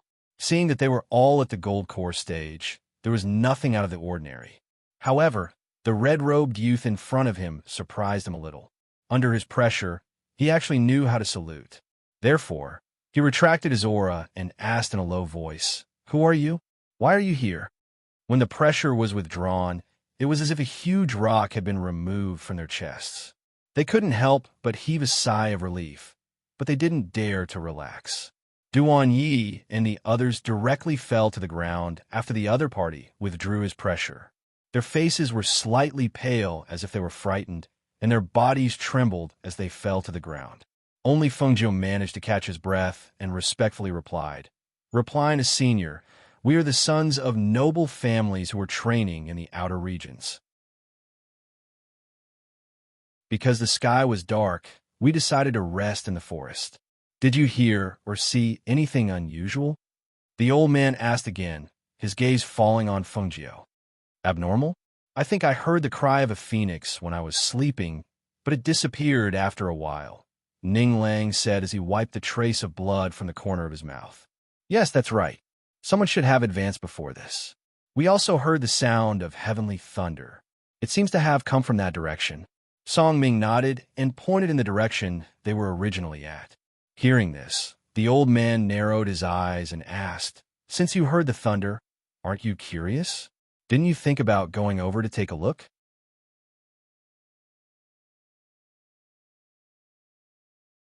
Chapter 1168. The one who spoke was Luo Fei. He looked at the old man and said, "Senior, you don't know, but there seems to be a formation set up there. There are many cultivators there. We only have a few people, so we don't dare to go forward." "Don't dare to go forward?" The old man's gaze swept over them, as if he was thinking about their words. Ning Lang's chubby face had a silly smile. He scratched his head and said, "Yes. Before I left Yemen, my father told me not to squeeze with people in crowded places and not to fight for things with others." "Senior, is there something wrong?" Hearing this, the old man stared at Ning Lang for a while and asked, "Did you see anyone suspicious passing by this area?" "Suspicious person?" Fengjiu thought for a while and said, "I think there was one, but I couldn't see him clearly. I only knew that it was a middle-aged man in gray clothes. He flew through the forest with a sword very low and disappeared in a while. We thought it was someone else, so we didn't dare to make sound." The old man's expression changed and asked, "Where did he go?" It was reasonable for a middle-aged man to be able to enter the nascent soul realm. As for the few youths in front of him, a few of them were early golden core cultivators. The young man in red was a middle golden core cultivator. Therefore, he wouldn't think that these people were the same as the person he was looking for. Seeing that the old man flicked his sleeves and left after glancing at them, the few of them looked at each other and sat down under the tree. The crisis was over, right? "We'll leave at dawn," Fengjiu, who was sitting against the tree, said. He looked at the sky and said, "You guys sleep. I'll keep watch." The few of them looked at each other and thought for a while, then said, "We can't sleep either. Why don't we leave now?" Hearing this, Fengjiu smiled. "Scared? Scared? No, but that person's cultivation was very strong. We couldn't see through him, so he's definitely not a nascent soul cultivator." Yes, he's not a nascent soul cultivator. Someone who can enter the depths of the Hell Mountain range is definitely not a nascent soul cultivator, she said softly as she looked at the twinkling stars in the pitch-black sky. Her gaze softened. She had entered the nascent soul stage. Even though the 10-year period was not up yet, she could go to the 8 great empires. However, before that, she had to go to a first-tier country and bring her mother back to reunite with her father. Only then could she be at ease and leave for the 8 great empires. Hearing this, everyone's hearts trembled and they asked, "Then what's above the nascent soul stage?" In all the big and small countries, even a first-class country, the highest level of cultivation was the nascent soul stage. Then, what was the level above the nascent soul stage?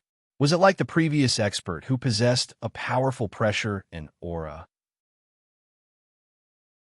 It was as if a single glance or a single strand of divine sense could kill them all. Was it that powerful? What's the level above the nascent soul stage? Fengjiu murmured to himself. After a long time, he smiled and said, "Since we haven't come into contact with it yet, it's pointless to say it.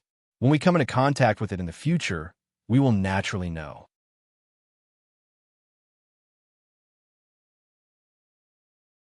Chapter 1169. The few of them were not sleepy, so they chatted there until dawn. Only then did they prepare to leave, planning to leave this place first.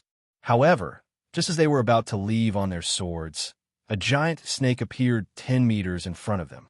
It raised its head and flicked its tongue at them. Snake! Ninglang was startled and cried out in surprise. His early morning cry broke the tranquility of the forest and alerted the others in an instant. Is this the snake you were talking about? Duan Yi looked at Fengjiu and asked, why is this snake chasing after you? Song Ming asked curiously, but when did this snake come? None of us noticed it. Luo Fei was surprised. If this snake attacked them and they did not know, then Fengjiu also found it strange. Why didn't this snake attack them? Moreover, it lurked 10 meters away without making a sound.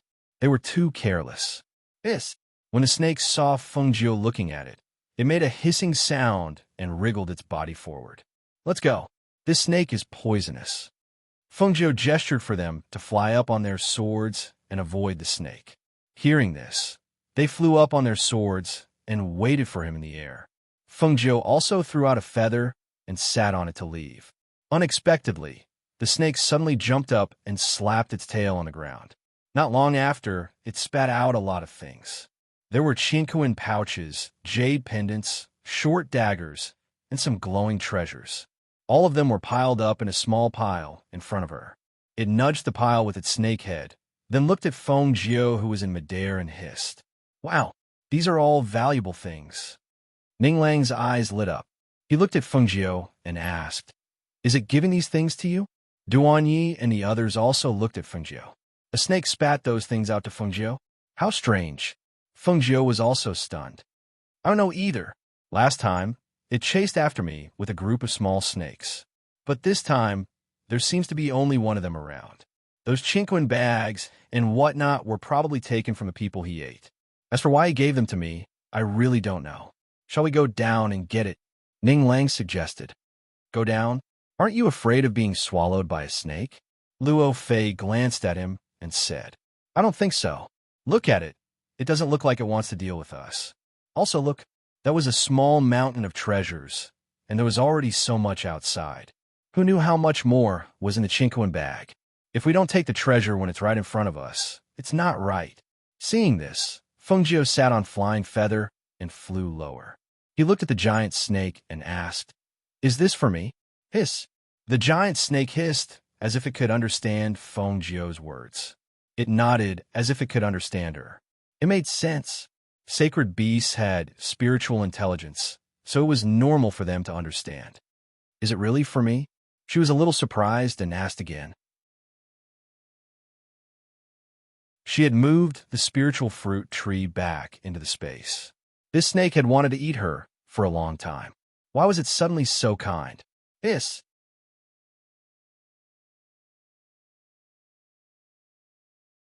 Chapter 1170. Seeing this, she got down from the Flying Feather and walked to the pile of treasures. With a flick of her sleeve, she kept all of them into her space. At this moment, she saw the snake slapping its tail and lying on the ground, hissing. It looked like it wanted to come forward, but was afraid of scaring her away. She couldn't help but laugh. I'll accept this. As the gift goes, I'll give you something too. She threw out a medicine bottle. The giant snake caught it and bit in its mouth. The thing in this bottle can help you enter the level of a divine beast. Consider it my compensation to you. With that, she stepped onto the Flying Feather and returned to their side. Seeing the giant snake below raise its head and shake its tail, as if it was saying goodbye to them, the few of them only felt surprised and astonished. Snakes were cold-blooded animals. They were the most emotionless creatures. Snakes gave people the impression that they were ferocious, bloodthirsty, cold, and heartless. They didn't expect that this venomous snake with a big meat bump on its head would give them a gift. All right, let's go. We shouldn't stay here for long, Fengjiu said, and flew them out of the forest. Compared to when they first came in, they were already very familiar with the way out after living here for almost a year.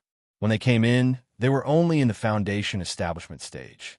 A year later, they were already golden core cultivators. Just thinking about it made them excited. They reckoned that when they returned home, their families would be very happy to see their improvement in strength. With a happy mood, they flew out on their swords. However, when they left the forest and arrived at the tree spirit forest where they couldn't fly, Fengjiu made a sound of surprise before they even landed. "What's wrong?" The few people beside her asked. "Look at that person below. Doesn't he look familiar?" She gestured and pointed at the intersection of the two forests below. There was a disheveled figure hidden in the ravine. "Familiar? We don't know anyone here, so we probably have a lot of enemies." As Luo Fei spoke, he looked down and saw that the figure was filthy and could still move. However, it seemed to be injured, and that was all there was to it. "Who is it?" Ninglang asked. He looked down and didn't recognize the person. "Let's go down and take a look." As soon as Feng Jiu finished speaking, Fei Yu had already descended from the sky.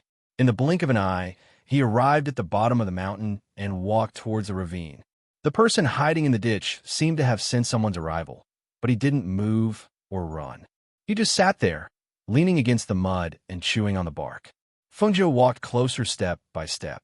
When he saw that person, he couldn't help but be startled. "It's you?" This person was none other than the Golden Core mercenary who had led the way. He was also the one who had spoken out to help them. However, why was he here? And he ended up in such a sorry state? "Ah, you're that mercenary." Ninglang also recognized him and exclaimed, "How did you end up like this?" Hearing this, Duan Yi and Luo Fei also remembered that person. However, they didn't expect that mercenary to be like this. What happened? In any case, he was a golden core cultivator. How did he end up in such a sorry state? The mercenary who was chewing on the bark raised his head and looked at them. There was a hint of surprise in his calm eyes. "So it's you?"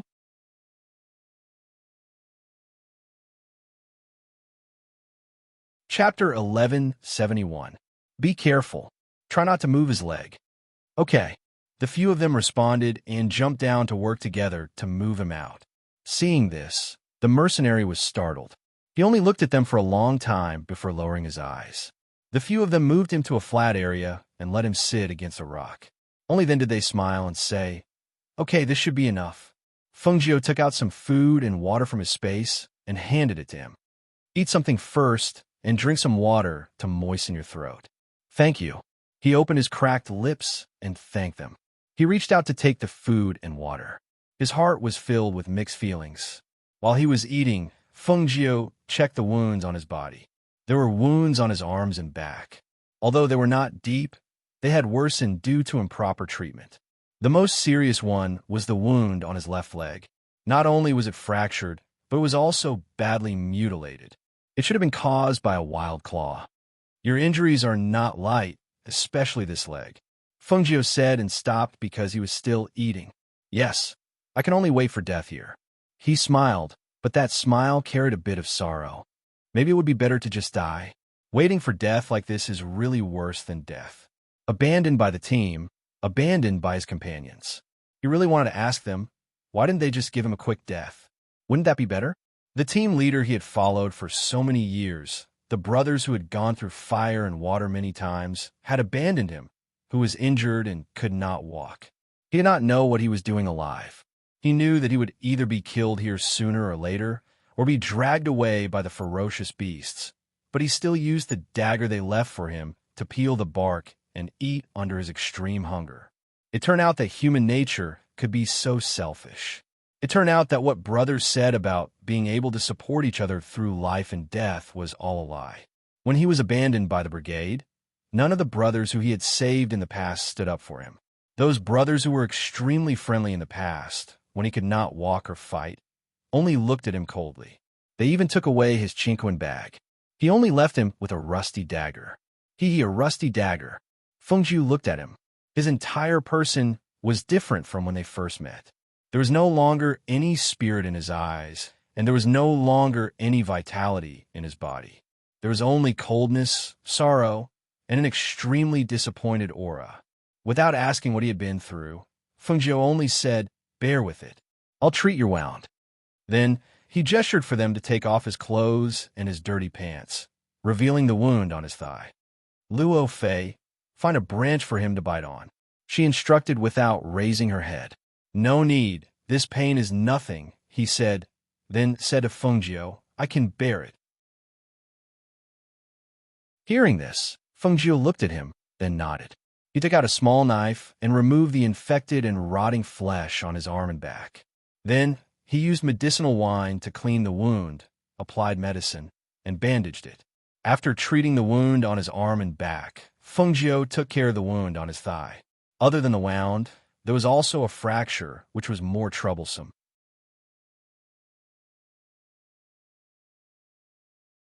Chapter 1172. Don't I look like one? Yes. He looked at Fengjiu, who was treating the mercenary's wound without looking up, and said, You're very skilled. Maybe it's because I'm often injured or bandaged. Speaking of this, she looked up and smiled at him. However, I'm not like you, who would easily save people and fight for justice. The mercenary was stunned. He knew that the young man was talking about how he had protected them when they first met. However, just as he was distracted by the young man's words, he suddenly heard a cracking sound. He let out a muffled groan as sweat dripped from his forehead. All right, I've fixed the dislocated bone for you. The next step is to apply medicine and fix it. As she spoke, she looked up at him and saw that he was sweating profusely. She smiled and said, Don't worry, it won't hurt later. A few people at the side grinned. You're really lucky to meet us here. Otherwise, if it wasn't for the ferocious beasts, you would probably have died here. All right, don't be so long-winded. See if anyone has clothes in their chinquin bag that he can wear. Give him a set. After Fengjiu quickly treated the mercenary's wound and fixed his broken leg, he walked to the side and washed his hands with water. He's so big, he definitely won't be able to wear our clothes. However, among the things we obtained, there are many other people's clothes. There should be something that he can wear. As Ning Lang spoke, he took out a chinquin bag and rummaged through it. Not long after, he found a set of clothes and compared it to the mercenary's body, and smiled. Yes, this should be fine. Come, I have something to tell you. Luo Fei pulled Fengjiu to the side and asked in a low voice, What do we do now? There's one more person. Should we wait here for him to recover and leave together? Yes, let's wait for his leg to recover and leave together. Fengjiu nodded and said, Are we really leaving together? Broken bones can't be healed in a few days. Luo Fei looked at the mercenary over there.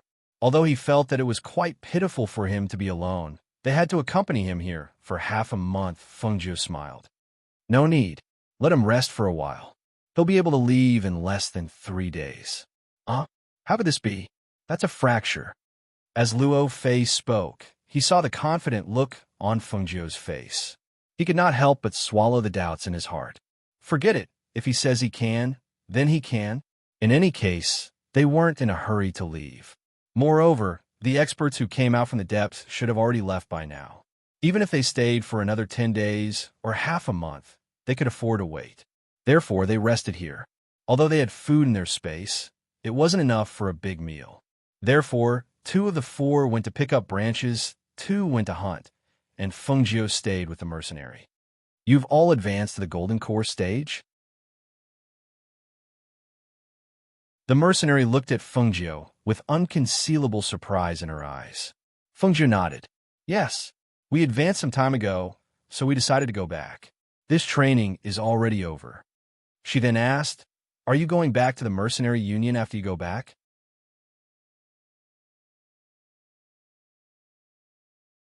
Chapter 1173. Hearing this, Fengjiu chuckled and waved his hand. No need, no need. I saved you because you advised me out of kindness and defended me. Let's call it even. The mercenary lowered his head and said in a low voice, I don't have any family or friends. I've been following the mercenary team around to gain experience. I've saved at least half of the brothers in the team.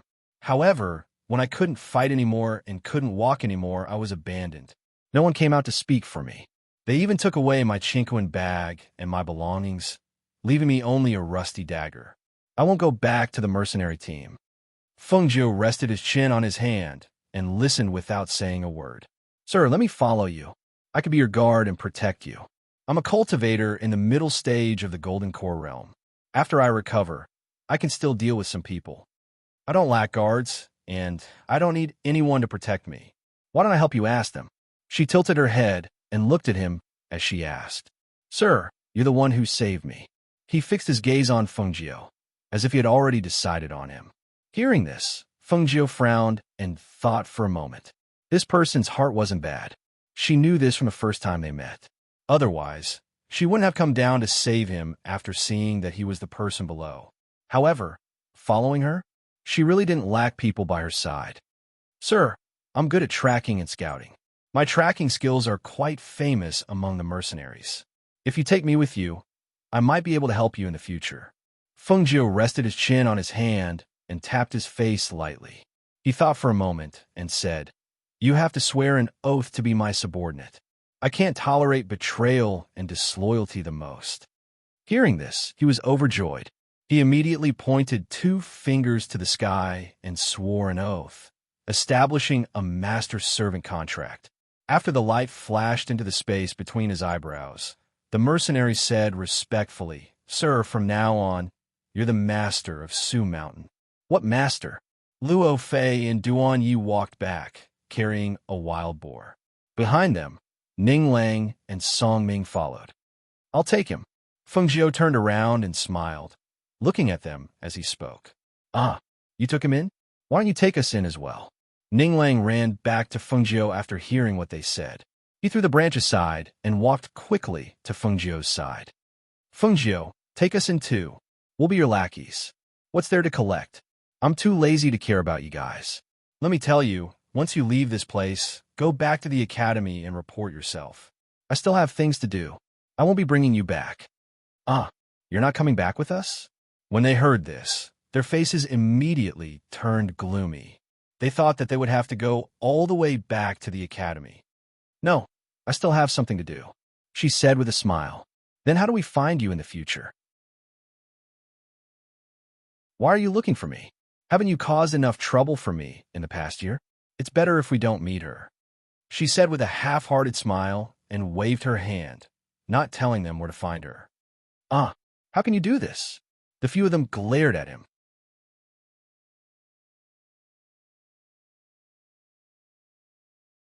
Chapter 1174. Hearing this, the few of them sighed. Did he want them to go to the 8 great empires? Although their family also had this intention, they had never taken this matter seriously. Today, when they heard him say this, they faintly felt a trace of desire in their hearts. We should enter a 1-star academy and prepare for the nebulous sex disciple recruitment ceremony. The few of them had already made up their minds. After reporting to the academy, they would go back home and then go to the 1-star academy. Well, that's fine. She gestured. Hurry up and deal with the wild boar. Let's have a good meal. Okay, so the few of them worked together. After a while, the wild boar was roasted on the grill. The few of them sat around the fire, barbecuing the meat while chatting. When the fragrance spread, they took out a knife and cut some meat. Using a leaf bun, they gave a piece to Fengjiu.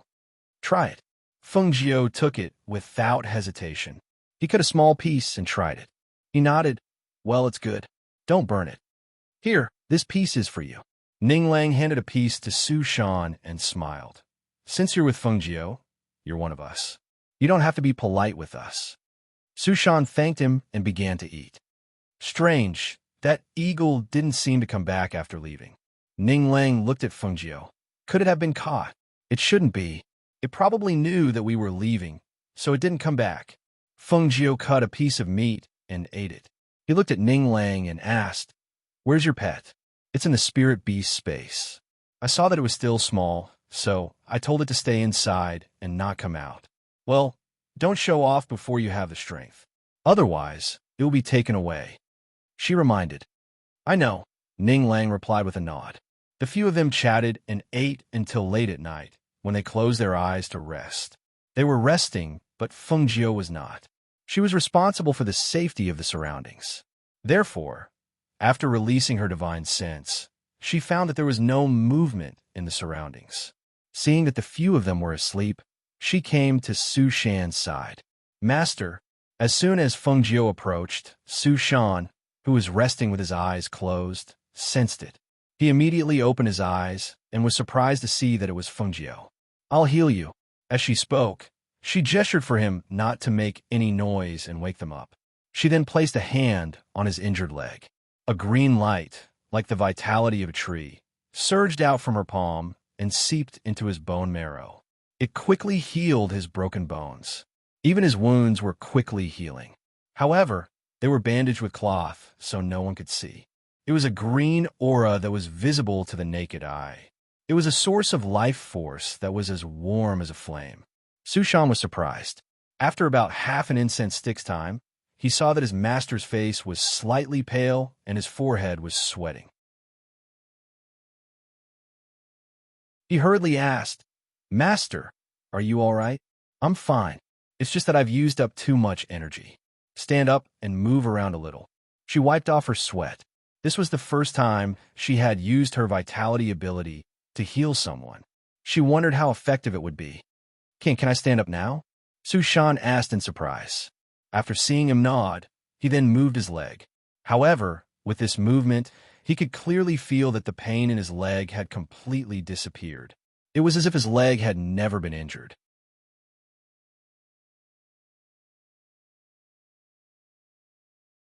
Chapter 1175. "What are you guys doing?" Ning Lang rubbed his eyes and asked. He looked carefully and saw Su Shan walking back and forth.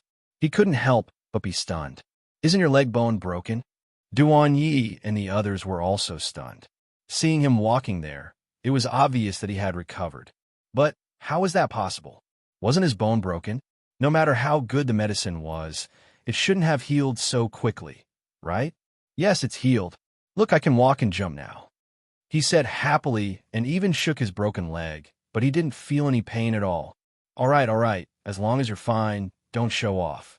Fengjiu waved his hand and motioned for him to stay at the side. As soon as he finished speaking, Ning Lang and the others pulled him back. "Fengjiu, do you have any miracle medicine for bone fractures? Give me a bottle too. Otherwise, I'll buy it from you." Ning Lang looked at him fawningly, his chubby hands balled into fists and pounded on his shoulders.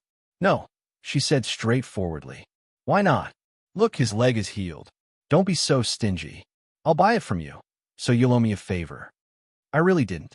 It's my hands that can save people. It's not my medicine." All right. Since you guys are awake, keep watch. I'm going to sleep for a while." As she spoke, she walked to the tree and sat down. "Hey." Ning Lang wanted to say something, but was stopped by Su Shan. "Young Master Ning, my master is a little tired. Let him rest." Hearing this, Ning Lang and the others noticed that Fengjiu's face was a little pale. They felt strange, but didn't pester him. Instead, they asked Su Shan, "Then tell us, how did he treat you? What medicine did he use? Take off the cloth on your leg and let me see." Hearing this, Su Shan shook his head. "That won't do. My master said he would tell you, but he didn't. I can't tell you either. I'll go keep watch. You can do as you please." Seeing that this big guy refused directly, the others were stunned. They looked at each other and didn't say anything else. Fine. It wasn't like they didn't know about Fengjiu's strange temper. He was full of secrets, so there was no need to talk about it. It wasn't until early in the morning, when the first ray of sunlight shone down, that everyone used water to wash their faces and rinse their mouths. Only after eating something to fill their stomachs did they prepare to leave. Fengjiu looked at them and said, "This forest is fine during the day. If we speed up and don't go in the wrong direction, we should be able to pass through it in a day. Follow me." The few of them nodded and replied, "Yes." As he followed them, Su Shan became more and more surprised. He thought they were all young masters, but he didn't expect them to be more familiar with the environment and danger than he was. When they first came in, they didn't know how long they had walked through this forest of tree spirits. Moreover, they were constantly attacked by the tree spirits, but they seemed to be used to it. Moreover, what surprised him was the leadership ability of the master he had just acknowledged. His words were firm and straightforward, which really made people have a whole new level of respect for him. Thinking of this, he felt that he had done the right thing by pestering his master.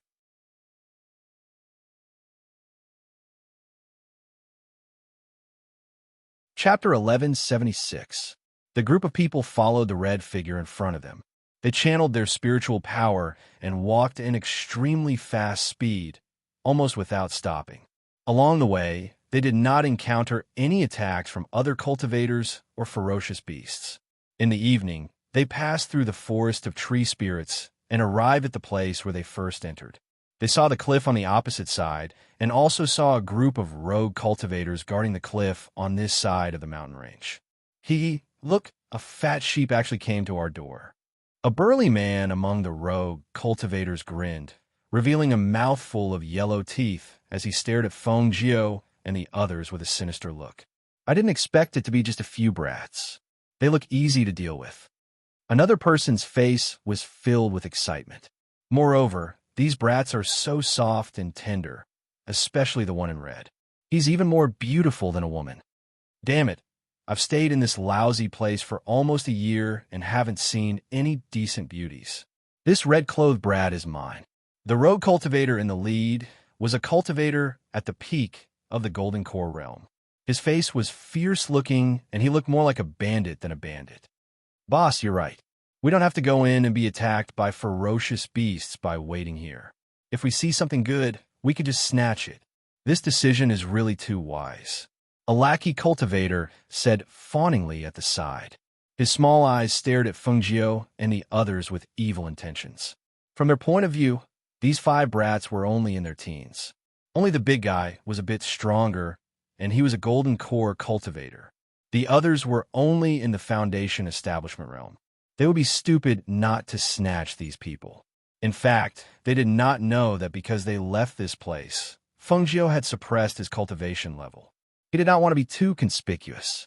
After all, at their age, being at the Foundation establishment realm was already considered very demonic. When Ning Lang, Duan Yi, and the others saw that Feng Jiao had suppressed his cultivation level to the Foundation establishment realm, they also suppressed their cultivation level to the Foundation establishment realm. Their thinking was very simple. Since Feng Jiao had suppressed his cultivation level, they naturally would not show off their Golden Core realm cultivation. Moreover, they also hoped to give their families a surprise when they returned home. As a result, he suppressed his cultivation to the Foundation establishment stage. However, he didn't expect to encounter such a blind thing as soon as he left the forest. Master, you all step back. I'll deal with them, Su Shan said as he pulled out the long sword that Feng Jiao had given them from his waist and pointed it at the rogue cultivators. You blind thing, you're full of filthy words. Su Shan's spiritual aura gushed out. It was a bloodthirsty battle intent. Although he was a middle-stage Golden Core cultivator, he had experienced no less than 100 battles, and the battle intent on his body was not something an ordinary loose cultivator could compare to. Seeing this, Feng Jiao gestured with his eyes, and they retreated to the side. The group of rogue cultivators only had a dozen people. Among them, except for the peak Jindan stage cultivator, the rest were all in the Foundation establishment stage. They could take this opportunity to see where Su Shan's combat power was. When Ning Lang and the others saw this, they stood aside and watched. Su Shan was now Feng Jiao's guard, so they should also help him check whether he was really qualified to stay by Feng Jiao's side. If his combat power was too weak after leaving here, Feng Jiao could send him back. However, when they saw the fierce battle intent and terrifying murderous intent that burst out from his body, they were a little surprised. His attacks were swift and clean. They could not see it. He really had some skills. If one person could defeat more than a dozen people, it would not be bad. Whoosh!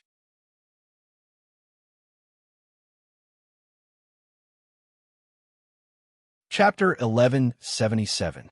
The sharp sword aura struck out, and a visible stream of air hit the throat of a Foundation establishment cultivator with a whoosh.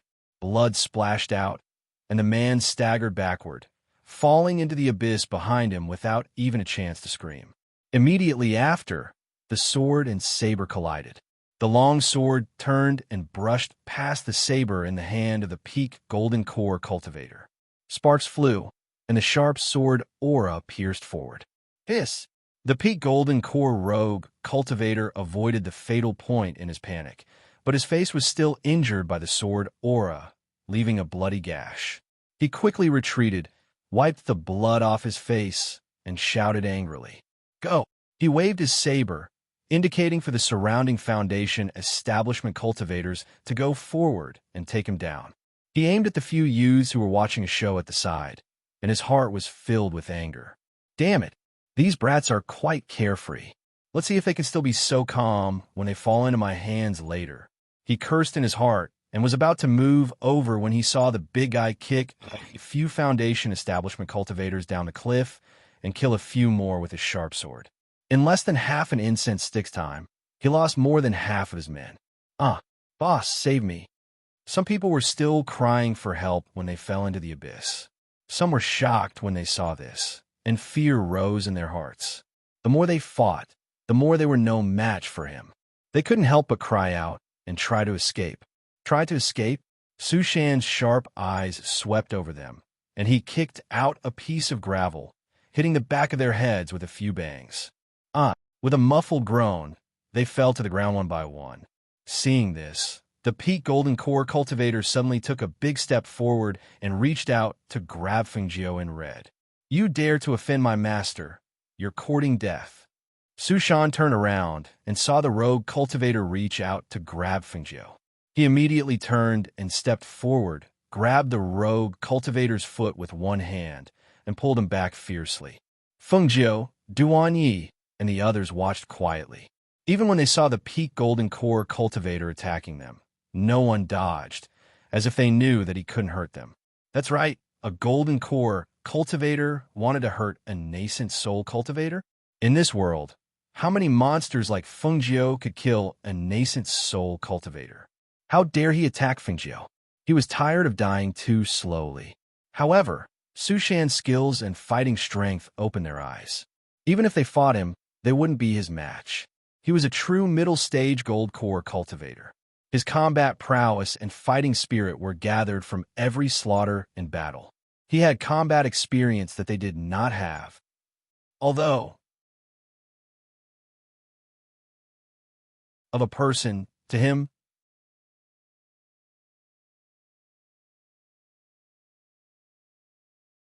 Chapter 1178. He put away his long sword and turned around. "Master, we can go now." Fengjiu nodded and was about to walk away when Ning Lang, who was beside him, jumped forward excitedly and picked up the Chinquan bags and other things from the ground.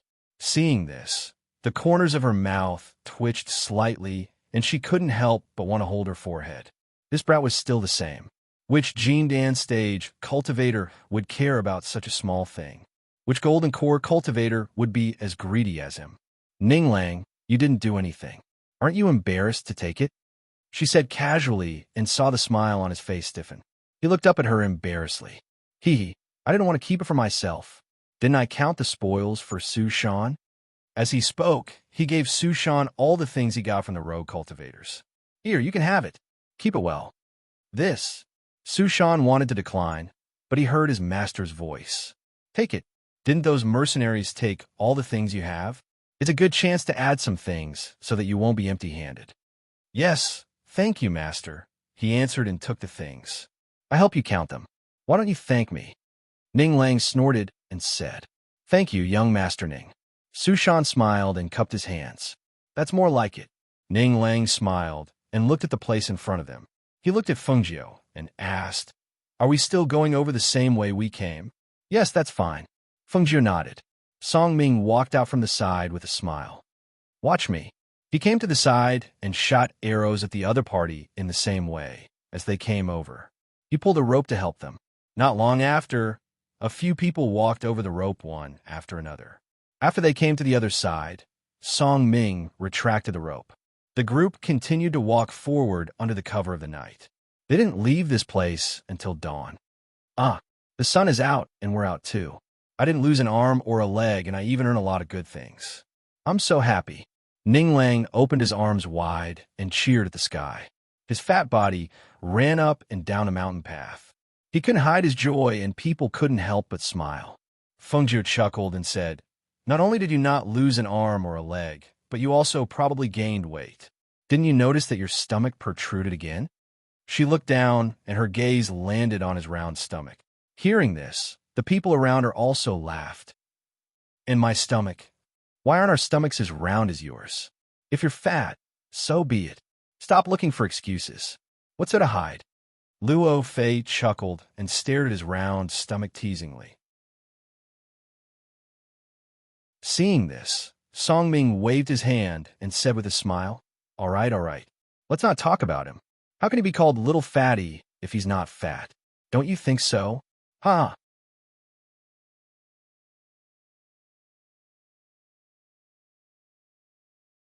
Chapter 1179. The few of them laughed as they talked. The breeze blowing on their faces made their mood soar. Also, after a year of experience, they had experienced many dangers inside, and now that they had come out alive, their strength had also improved. Not only that, but the friendship between the few of them had also become stronger, which was something that they could not get in their own families. 2 days later, in the evening, the few of them came to a city and checked into an inn. The first thing they did was to ask the waiter to prepare hot water for them to take a hot bath. After ordering a table of food and wine, Luo Fei said with a smile, I can finally have a good rest. Tomorrow I will sleep until I wake up naturally. Don't wake me up. Well, I also want to have a good sleep. I haven't had a good rest in there, but I can finally have a good sleep here. Songming also nodded and said, wait until you have a good rest. We are not in a hurry anyway. Ninglang also nodded. Yes, let's rest for 2 days first. Duan Yi looked at Feng Jiao and asked, where are you going next? You really don't want to go back to the academy with us? I'm going to first-class country, so I won't go back to the academy. You can go back and report it. By the way, ask the dean to send a message to the 6-star academy. A first-class country? Why don't you come with us? Anyway, we are going there. Wouldn't it be better to have companions on the road? If you have something to do, maybe we can help. No, I can do this by myself. She smiled and said, it is not good to sleep after eating. Do you want to go out for a walk in the night market and then come back? Okay. The few of them agreed. If they went with him, they would still be willing to go out for a walk. Although things like in the night market were mostly liked by women, they did not understand why Feng Jiao would also like to go shopping. So, the few teenagers who did not like to go shopping accompanied Feng Jiao to the night market, while Su Shan did not follow and stayed in the inn. These people were all teenagers. Their faces were outstanding and handsome, each with their own unique characteristics. Coupled with their luxurious clothes, one could tell at a glance that they were the sons of aristocratic families. As they walked on the street, they naturally attracted the attention of many people. Among them, most of them were teenage girls. Seeing those young girls raising their handkerchiefs to cover half of their faces and looking at them shyly, Songming proudly raised his chin, putting on the appearance of a noble young master, and said, this young man is valiant and formidable. As expected, I can charm thousands of young girls wherever I go. Fine. Luo Fei glanced at him and said, you were clearly looking at me. How is that possible? You're looking at me. Ninglang rubbed his round belly and grinned with his eyes squinted into slits. Duan Yi rolled his eyes. These idiots. Those women were clearly looking at Feng Jiao, not at them. Young master. Someone called out softly. They raised their heads and saw some fruits being thrown down from a nearby building. Feng Jiao was stunned for a moment, then reached out to catch it, returned a charming smile, and directly took the fruit and ate it. Seeing this, the few people behind him were stunned. Then, they heard a surprise scream from upstairs. He took my fruit. He ate the fruit I threw. I want to throw too. Young master, take my fruit, young master. Young master, and mine, young master, take the fruit.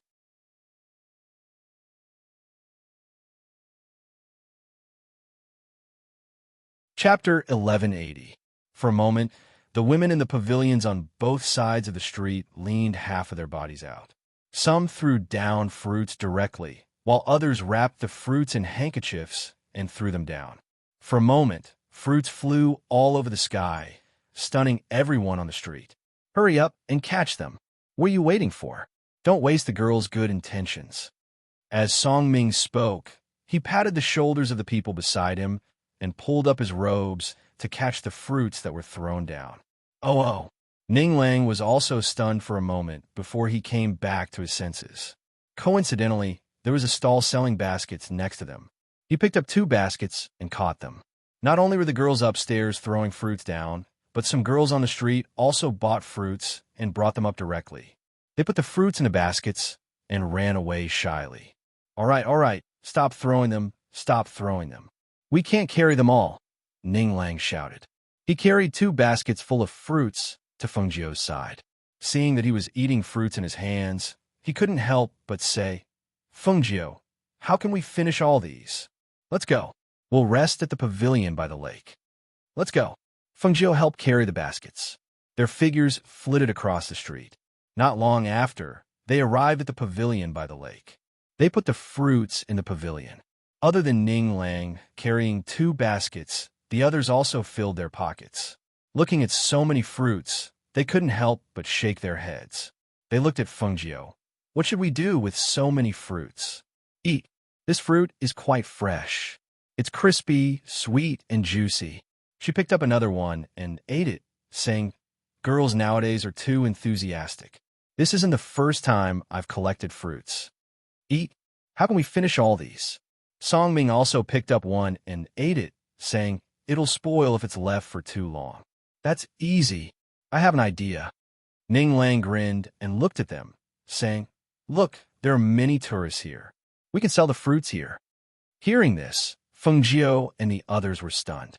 They looked at him strangely and said, You can sell them if you want. I'm not going. I'm not going either. Duan Yi also shook his head. We're not going either, Luo Fei and Song Ming said. They weren't that short of money. Selling fruits? If this were to spread back, people would laugh themselves to death. Ning Lang chuckled. You're really not going? All right then, I'll sell it myself, but I won't share the money with you. As he spoke, he carried a basket of fruits to the pavilion and looked at the tourists around him. They were all in pairs, so he thought for a moment, cleared his throat, and shouted, Sweetheart goal, betraying your lover. Lover fruit? What Valentine fruit? A young man and woman walked over and asked curiously. When they saw that it was just a fresh fruit, they couldn't help but feel disappointed. This is the lover fruit.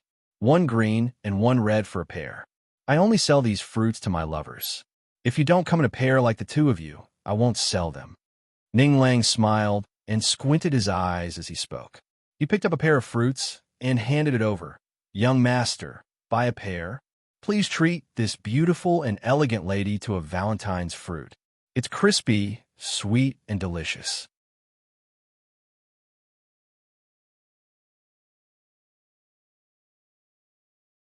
Chapter 1181. All right, 1 gold coin, please, he said with a smile as he handed the fruits over. What? These 2 fruits are only worth 1 gold coin? Are you trying to rob us? The man was a little dumbfounded. Even his expression changed. 1 silver coin on the streets could get a caddy of fruits. But here, 2 fruits are worth 1 gold coin? It would be fine if it was silver coins, but why did it have to be gold coins? Had this person gone crazy from thinking about money?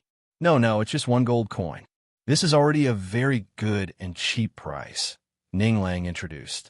As he spoke, he introduced the fruits to them. These 2 fruits aren't expensive, but they've passed through my hands. Moreover, they're lover fruits, so that's different. Do you know who I am? With my status, I'm selling these fruits. Of course, these fruits can't be sold for ordinary money. Ning Lang smiled and squinted his eyes as he spoke. Seeing the man's stiff face and the woman's slightly lowered head, he continued, Besides, I can see that you have a noble aura around you. You're definitely not someone who is shy about money. Moreover, you're buying it for this beautiful lady. Don't tell me that this lady isn't worthy of you spending a gold coin to treat her to the Valentine fruit. Feng Jiu and the others who were sitting in the pavilion were also a little dumbfounded when they heard this. This fatty was robbing them. Moreover, it was a blatant robbery, but it was like a snake hitting its weak spot to promote its position, grasping the thoughts of the man and woman. Not to mention that these 2 fruits were only worth 1 gold coin. Even if they were worth 10 gold coins, the man would still buy them. Otherwise, this pair would probably break up this time. Was he selling lover fruits? If this fruit didn't sell well, it would break up the couple. The few people in the pavilion sat and watched while eating the fruits. In the end, they saw that the man bought a pair of fruits and left. The woman was happy. Seeing this, the man felt a little aggrieved, but he could only force a smile and walk away. This was probably the most expensive, ordinary fruit he had ever bought. Look, I've earned 1 gold coin. Ning Lang turned around and smiled at them proudly. He shouted again, and more people came over one after another. In the end, they were all the same. Some were happy to buy, while others were unhappy. But no matter what, even the fruits in the pavilion were sold out by Ning Lang in the end. Looking at Ning Lang, who was sitting there counting the gold coins, Feng Jiao and the others sincerely admired him. This little fatty really lived up to his name of being a money grubber. Wherever he went, he would think about making money. It was amazing that he could earn so much just from those fruits. I'm already satisfied that I can earn so much just by visiting a night market. As Ning Lang spoke, he carefully put away each gold coin. Especially those that I don't have to share with you. Ha ha. All right, it's getting late. Let's go back and rest. Feng Jiao shook his head and stood up. He was happy. They were watching here, but many people left with stiff faces. He made a lot of money from selling these fruits, but there were indeed many people who felt that they had been cheated. Actually, what he said was not unreasonable. He was the son of the richest man in the country. Since he was buying fruits, the fruits naturally couldn't be sold at the market price. Not to mention 1 gold coin. He could probably sell them for 100 gold coins. However, by then, the buyers would not be ordinary people, but people who knew his identity and wanted to get close to him. They would be happy to spend 100 gold coins to get close to him.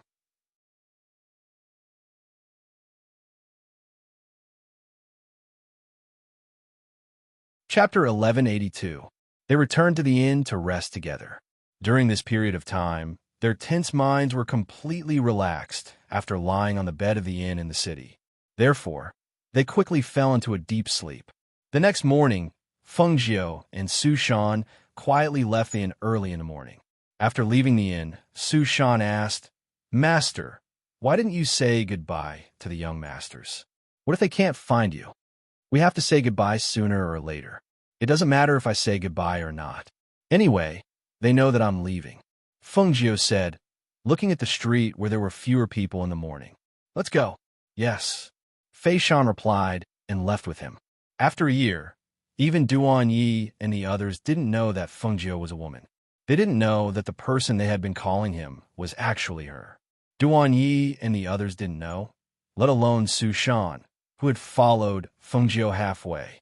Even if he recognized Feng Jiao as his master, he didn't know that his master was actually a woman. He also didn't know that Feng Jiao was the ghost doctor.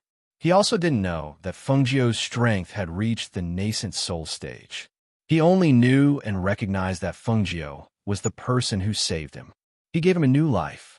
Therefore, he was willing to protect him with his life.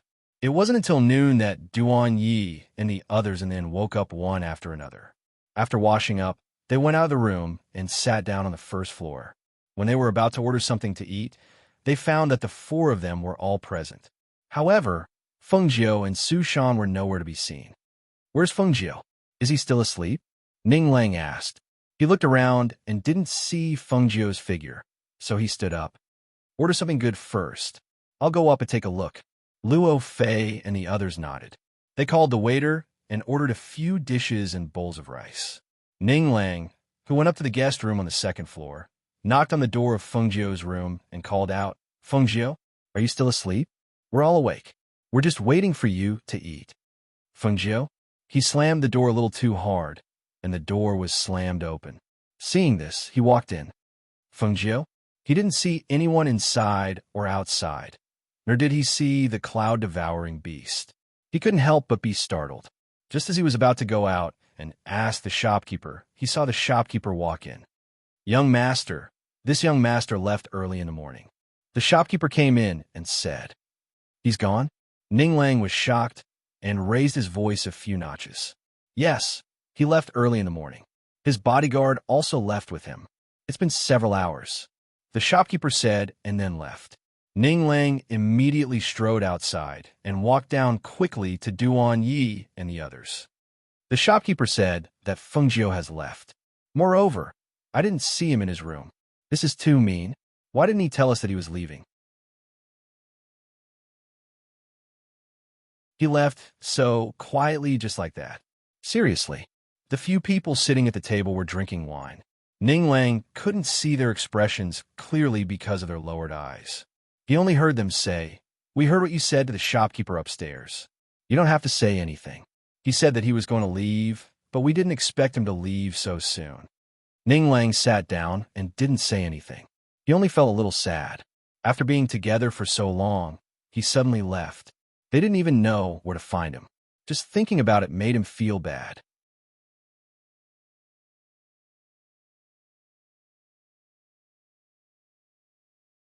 Chapter 1183. He should have gone, but I don't know. What is he going there for? Song Ming said thoughtfully. With Feng Jiu's reputation as the ghost doctor, what kind of things would he need to do personally?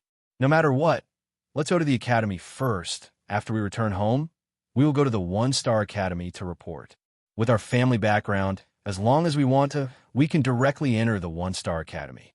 Besides, with our current strength, there are not many people in the one-star academy who can compare with us. That's true. Then let's do it. After we finish eating, we will set off. The few of them put aside the matter of Feng Jiu's departure for the time being.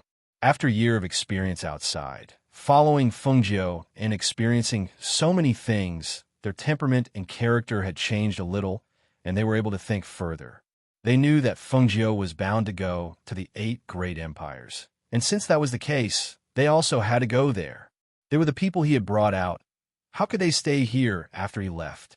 Half a month later, Feng Jiu brought Su Shan into the Qi Tian country and arrived at the Shangwan clan's imperial city. Feng Jiu, who was dressed in red and had a handsome face, was still very dazzling even in the imperial city of a first-class country. As he queued up to enter the city gate, he was like a crane in a flock of chickens. He was dazzling and flamboyant, and people could see him in the crowd at a glance. At her feet, there was a small beast with snow-white fur, Tun Yun, and behind her was Su Shan, who was wearing a black bodyguard's uniform. Su Shan's figure was robust, with a tiger's back and a bear's waist, standing behind Feng Jiu. He looked like a small mountain. Because there were many people entering the city, he followed closely behind Feng Jiu to guard him, paying attention to not let any unknown people come close. Coincidentally, he was also a registered mercenary of the Qi Tian country's mercenary guild. They used to live in the imperial city, but he did not expect that his master would actually come to this familiar place. There was a ban in a first-class country, and non-first-class citizens were not allowed to casually enter.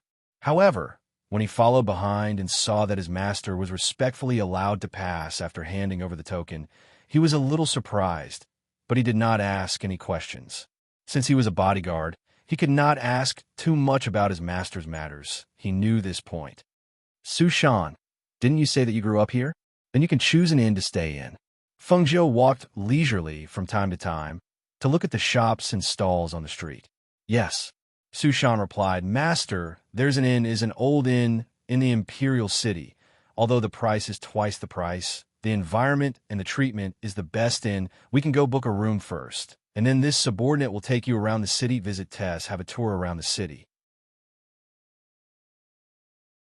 And to eat?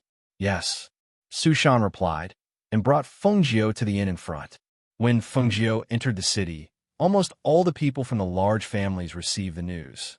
After all, the ghost doctor's name was too well known, and the various powers in the imperial city had long since obtained a portrait of the ghost doctor. Therefore, they had always sent people to keep an eye on the imperial city's gates, and once they saw the ghost doctor in their imperial city, they had to immediately report back.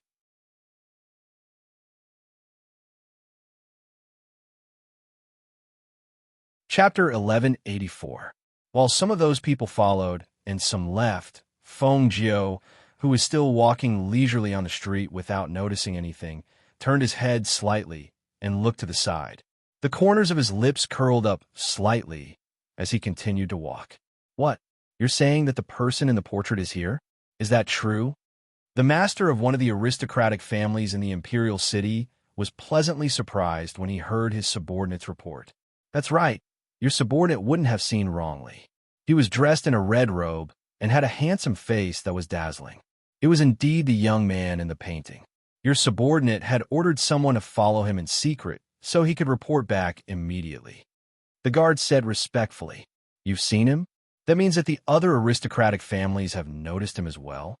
The master pondered for a moment before saying, "Quick, bring the young master here.